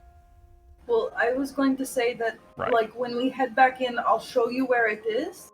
Because it's going to be on the way. And then you can go to Ellie's to give her the flowers to help make the medicine. And just come on back, because we've got to drop this off. I don't want to show up with a bloody shirt at my house. My dad's going to ask questions. Want me to hang on to it then? Yeah. Well, what I was going to say is we could take it to the Silverman, just real quick, and if you want to wait on it for a day, if you want to see if anything weird happens overnight, then I could make a stop at my shack and we could leave it in the shack. We could do that. Well, wasn't he expecting? He just said like soon, and he knows I work tonight, so he knows that I am tight on like hours. Yeah, I'll bet we could push it. Yeah, because I think we could bring it tomorrow morning. But like if you guys all want to come stay at my house, I don't think it'd be a problem. I'll tell my brother to not bother us. Check in the folks before I come. But oh yeah, I figured you got to check with your dads, but I just figured that if you want to come stay with me, like I never really had a sleepover before. No, honestly, I'd love a place. Being honest, isn't around my dad's for one. Especially if they know that got the shit beat out of me, it must be nice. That's fair. Nimwyn's little tail does a little back and forth for a second. He's excited about friends and staying over. And if Sabbast sees your tail, there'll be a moment of like. Yeah, it's totally like involuntary, so it's not like she could stop it. Oh my God! Pillows or like blankets, you should bring them because I only have one bed, but we could make like a pillow fort, and like a blanket fort, and we could sleep in that. Dorian, we have to bring all of our pillows and blanket. We're gonna have our arms full, but yeah. I figured, like, on your way back, just, like, bring your bundles, and we'll set up, like, a little pillow fort. We could have a pillow fight. I'm gonna make this stream cute, even after your nasty boy. So... I'll warn you, we play dirty when we do pillow. I will ask, you watch are your you back. Taking a short rest before you head back, or are you heading back now? time of day Sabbast is wouldn't it? too. What time of day is it roughly? So It's it's a little early, early afternoon. By your Okay. best reckoning. Oh, I Later. think it's safer. Y'all to, left like, first thing in the morning. I think it's safer to rest once we're in the town, but because there's dangerous stuff out here, unless we can make sure none of the dangerous stuff comes to where we are. If we really want to rest, we can always hide in the tree. I kind of agree. That's true. I mean, yeah, it does. Out. I kind of I'll burned a admit. hole in the branches, so they might be able to see in, but we just Yeah, they want grew back. Yeah, especially with little druid craft, everything grows back. Yeah, don't you worry. so we can bunk up under the tree. Okay. It is the highest hill around. You have a fairly good vantage point. If you're keeping a decent watch, it's unlikely that anything's going to be sneaking up on you out here. Being the elf and only really needing a trance more than sleep, even though we're not taking a long rest, I don't mind doing a watch. Dorian, we can make our candy sandwiches underneath the tree. We forgot. I thought we forgot the chocolate. Wait. No, you forgot bananas. We forgot bananas. Oh, And was it? Yeah. we only have the moldy bread. But we can Okay, still we'll make pick out- the sandwiches. Pick the little bits of mold out of it. It'll be fine. It'll be fine. Yeah. Yeah. What are you talking about? We're worry making about it. Swiss bread. It's like Swiss cheese, but Candy sandwich? Told us if you have a Sandwiches. meal. Like, Eleanor told us if you have a meal here, it's like a thing people do. Yes. I've never heard it. Where people come up and they do stuff at the table, and then when they come back, they're really cool. Yeah. the test of courage that some of the teens do in Heart's End. They got some of the details wrong, but, you know, they're outsiders. A little bit. Only slightly. Nimwyn goes under the tree and, like, pulls out a little, like, not a full blanket, but a little piece of fabric, and she starts working on the bread and poking the moldy bits out and everything. And she sets aside the candy on the other side of the little piece of fabric, and she sets to work. Freddy's gonna come over and like sit very still for a second before you watch him just and like peck down a piece of candy and fly away. Moldy! Oh wait, where's Mantis? Oh my god, where was Mantis? Forgot. Jester. God. Oh no. Sprinkle. Oh, party pets. I Well- cosplay. Wait, I forgot. Do I control me? You do. Okay, cool. But say Unless she you just ever curled take up really tight in my hair. unless you ever take speak with animals, and I will damn the day you do. Then you control Make the animal. Rob Better. talk as an animal. Make Rob talk. It's just gonna sound like Tiny. your smoking grandmother if I have to do the voice. There. Although, it's the best. well, that'll come up later. It's so good to I see have you. a funny It's so idea. fun going on adventures with you. Well, My in the jaw went out. in the interest of time, you guys will handle the short rest between sessions. You guys can spend hit dice. You get class features back. There's a handy little button on D&D Beyond to get back whatever you're supposed to get back. And we will come back next session with your journey back to Heart's End, your hopefully date with a long rest, but you never know what will happen. Very well done, all of you, on defeating my assassin. Y'all, this thing had... Let's go ahead and peel back the curtain a little bit so y'all can feel proud. This is a level 3 party, guys. They took on a creature that had 136 hit points and would have Wow. regained 10 every round if you didn't keep battering it with fire and radiant damage. Y'all beat the shit out of it. And it Hell yeah. only almost took one of you down. And Y'all did great. Well done. Good job, team. Hey. Hey. And you Yeah, got your first Nimwyn was a community-funded freaking magic item in that lantern. That will be a fun thing to play with.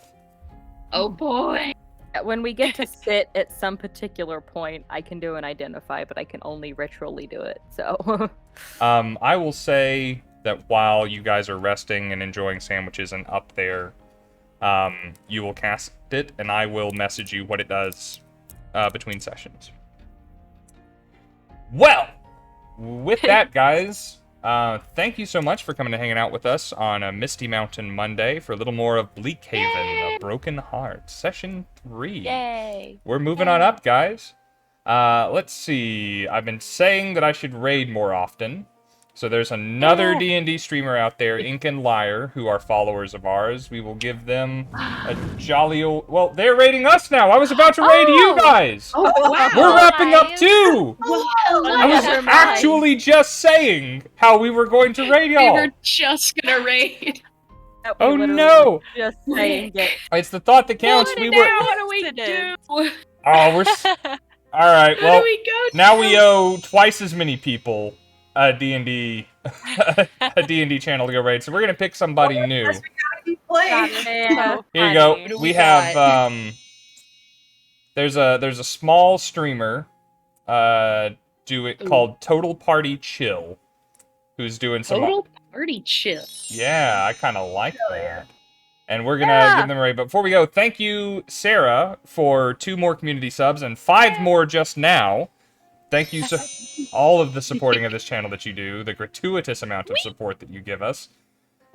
Also, welcome to Eat Meowth. I'm trying to overpronounce the th so that I don't get taken off Twitch. Also, Hatcher Actor and Daniel Hodges. Thank you guys all for follows. Thanks, I think Yay. certifiable nerd. We have an existential nerd. Now we have a certifiable one. Does that mean that you are able to be certified, or like you should be certified? Gotta Oh, catch I them know all. that. Hi, certifiable nerd. I know you. Oh, hey, Oh. awesome. Wait, friends? What is friends? When? Let's see. Well, if you know Ellie, or you like us, or are a fan of D&D, thank you for the follow. You will get all of those things. Yeah, Dear and don't forget, next Monday we will be doing our charity stream. That is Yes. right. Next Monday, Yes. 7 p.m. Central Standard Time. Guys, every stream on this channel happens at 7 p.m. Central Standard Time. We try and stay predictable and easy to remember for you guys. And it happens every Monday, Wednesday, and Friday. We do something adventure, storytelling, or community related. And Monday will be our very first charity stream. Yeah, So, it's a really, really awesome group. Pillow fight during the charity stream. Yeah. I'm just saying. Sleepover episode. is that what we need to do? God. Yes, Yeah. we play Uno. God. We pop popcorn. Mhm. Truth or Dare, MASH, We all put of it. makeup on my course. brother. Oh no, I don't know what Yeah. MASH is. Brother. Like, oh, You you're never gonna play played spin the bottle. No, I was fucking homeschooled. Rob, oh my gosh. Oh my god, that means. Well, then now we have to. Okay, we each get to write down a different sleepover game we want to play. And Yeah. each bring a sleepover game. All right, we are about to head out I'll and bring raid snakes and ladders. Total Party Chill. Oh, nice. So, just in case, my dear, lovely community, in case you don't hear it anywhere else this week, we love you guys. And until the next time we see you, friends, adventurers, farewell and Godspeed. Bye. Bye-bye. See you later. Thanks for watching.